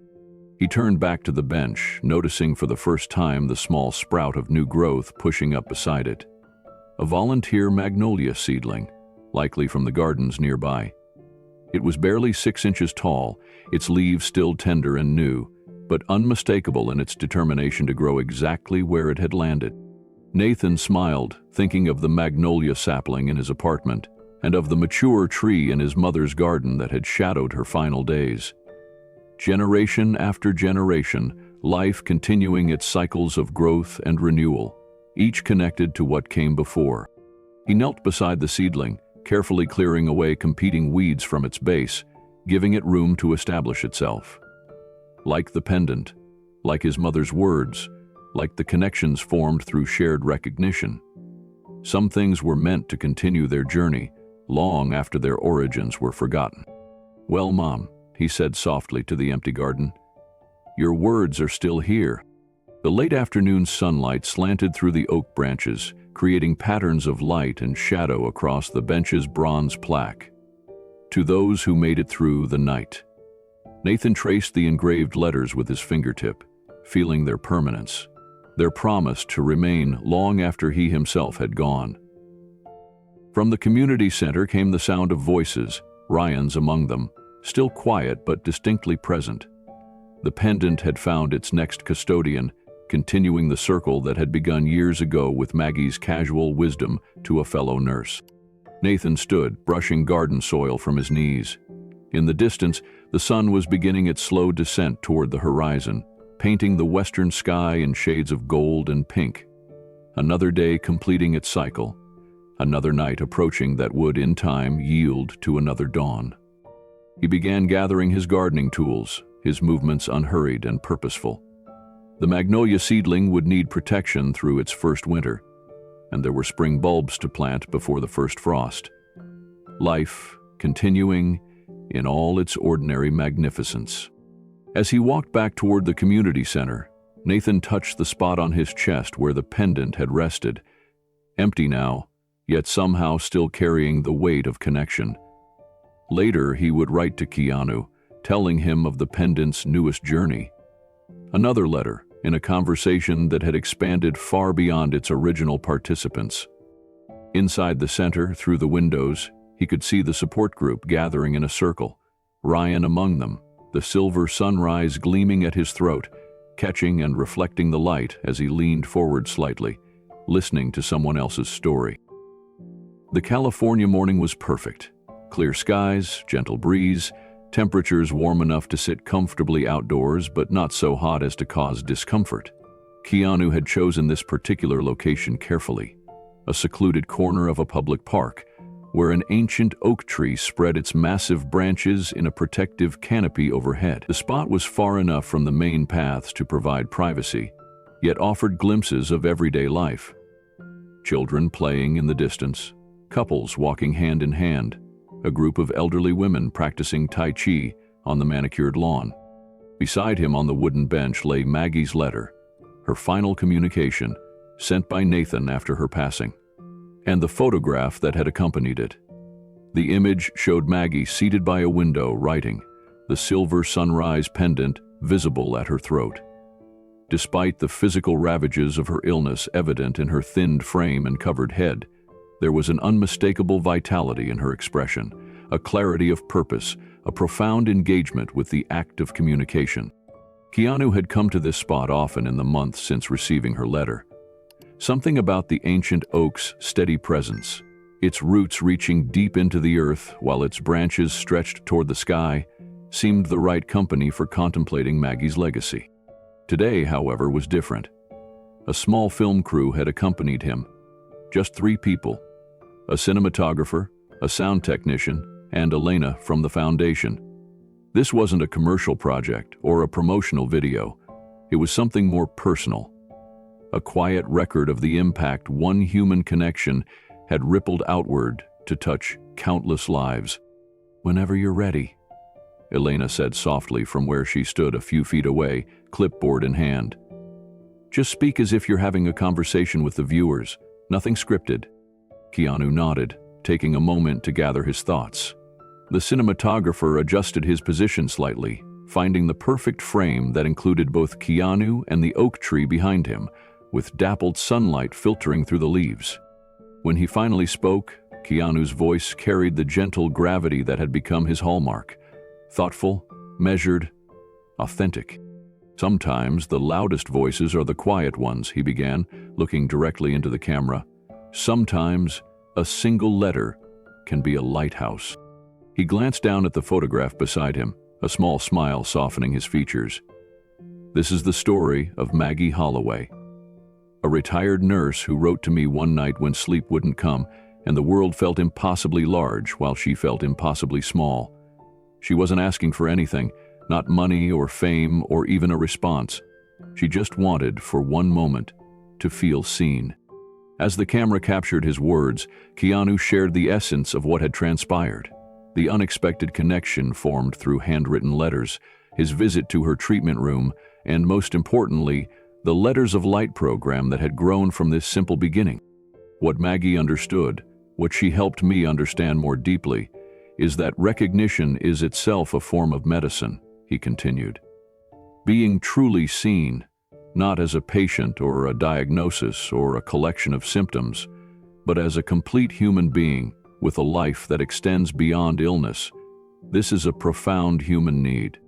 Behind him, a gentle breeze stirred the oak leaves, creating a soft, rustling soundtrack to his words. The cinematographer captured this detail, understanding instinctively the poetry of this natural accompaniment. The Letters of Light program now exists in over 60 hospitals across the country, Keanu explained. Anonymous notes of encouragement written by patients for patients, each bearing a small sunrise symbol that began with Maggie's own words, years before her diagnosis. "You made it through the night. That's enough." He described how the simple act of recognition had transformed isolation into connection for thousands of patients. How the program had expanded to include support groups, writing workshops, and community gardens, all growing from a single letter written in the middle of the night by a woman who had simply wanted to be seen. "I didn't save Maggie's life," he said, his voice growing softer but no less clear. Medical science extended it, brave doctors and nurses fought for it, and her own courage sustained it. What our connection offered was something different, but no less essential. A reminder of who she was beyond her illness, a recognition of her complete humanity, even as her body was failing. The camera pulled back slightly, capturing the peaceful setting, the play of light and shadow across Keanu's thoughtful features, the photograph of Maggie writing beside him on the bench. In our increasingly disconnected world, where we often communicate through screens rather than direct human contact, Maggie's story reminds us of the power of being truly present with one another, he continued, of seeing and being seen, of recognizing the complete person behind whatever struggle they happen to be facing. He paused, looking off into the distance for a moment, gathering his final thoughts. The sunrise pendant that Maggie wore throughout her treatment has continued its journey, he said, turning back to the camera.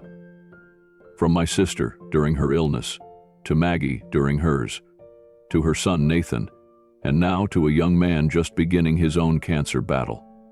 Each recipient carries it for a time before passing it forward.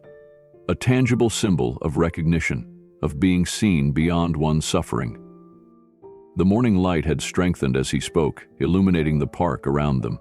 In the distance, children laughed, dogs barked, the everyday symphony of life continued its eternal performance.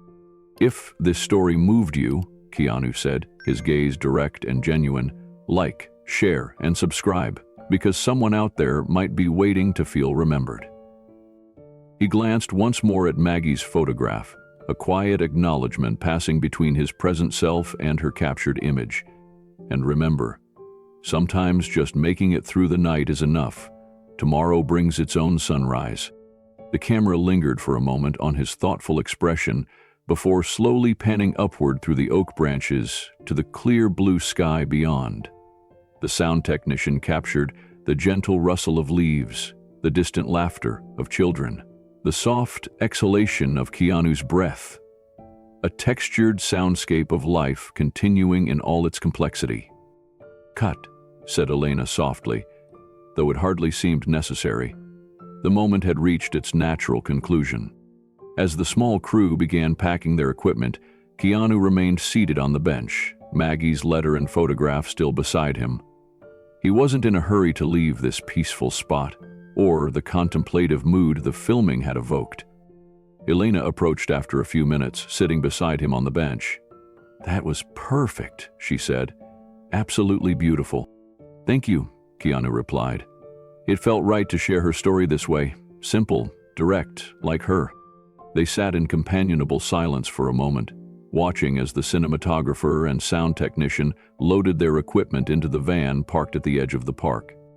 The foundation received another 30 requests this week, Elena said finally. Hospitals from Seattle to Miami wanting to implement the Letters of Light program. Keanu nodded, pleased but not surprised. The program's simple premise and profound impact had resonated with healthcare providers across the country, offering a complement to medical treatment that addressed the often overlooked emotional dimensions of illness. And Nathan sent this, Elena continued, handing him an envelope. He thought you'd want to see it. Inside was a photograph of a community garden behind what appeared to be a small urban center. In the foreground stood a young man in his 20s, thin but standing tall, a silver sunrise pendant clearly visible against his dark t-shirt. He was planting something in a raised bed, his expression focused and purposeful, despite his evident physical fragility. Ryan Phillips, Elena explained. The young man Nathan gave the pendant to. He's apparently become quite involved with their community garden program. Keanu studied the image, noting the strength evident in Ryan's engagement with his task despite his visibly weakened condition. Another link in the chain of connection. Another life, touched by the simple power of recognition. Maggie would like that, he said softly. The garden, the continuing journey of the pendant, all of it. Elena nodded, understanding the depth of meaning in his simple statement. Nathan said Ryan's been writing his own letters now, leaving them in treatment rooms at his hospital. Of course he is, Keanu said with a small smile. That's how it works. Kindness recognized becomes kindness extended. They sat together a while longer, watching the play of light through the oak leaves, the dance of shadows across the park grass. No cameras recorded this quiet moment of reflection. No microphones captured their occasional observations about the beauty of the day or the birds visiting the nearby feeder. Eventually, Elena rose to join the crew, leaving Keanu to his thoughts. He carefully returned Maggie's letter and photograph to their envelope, then placed it in the inside pocket of his jacket, close to his heart. As he stood to leave, he glanced up at the ancient oak spreading its protective canopy overhead. Trees like this had witnessed countless human stories, joys and sorrows, beginnings and endings, moments of connection and recognition that rippled outward in ways no one could fully trace. Maggie's story remained, not in grand monuments or headlines, but in letters exchanged between strangers who recognized in each other a common humanity. In sunrise pendants passed from hand to hand, carrying with them the simple wisdom that making it through one more night was victory enough.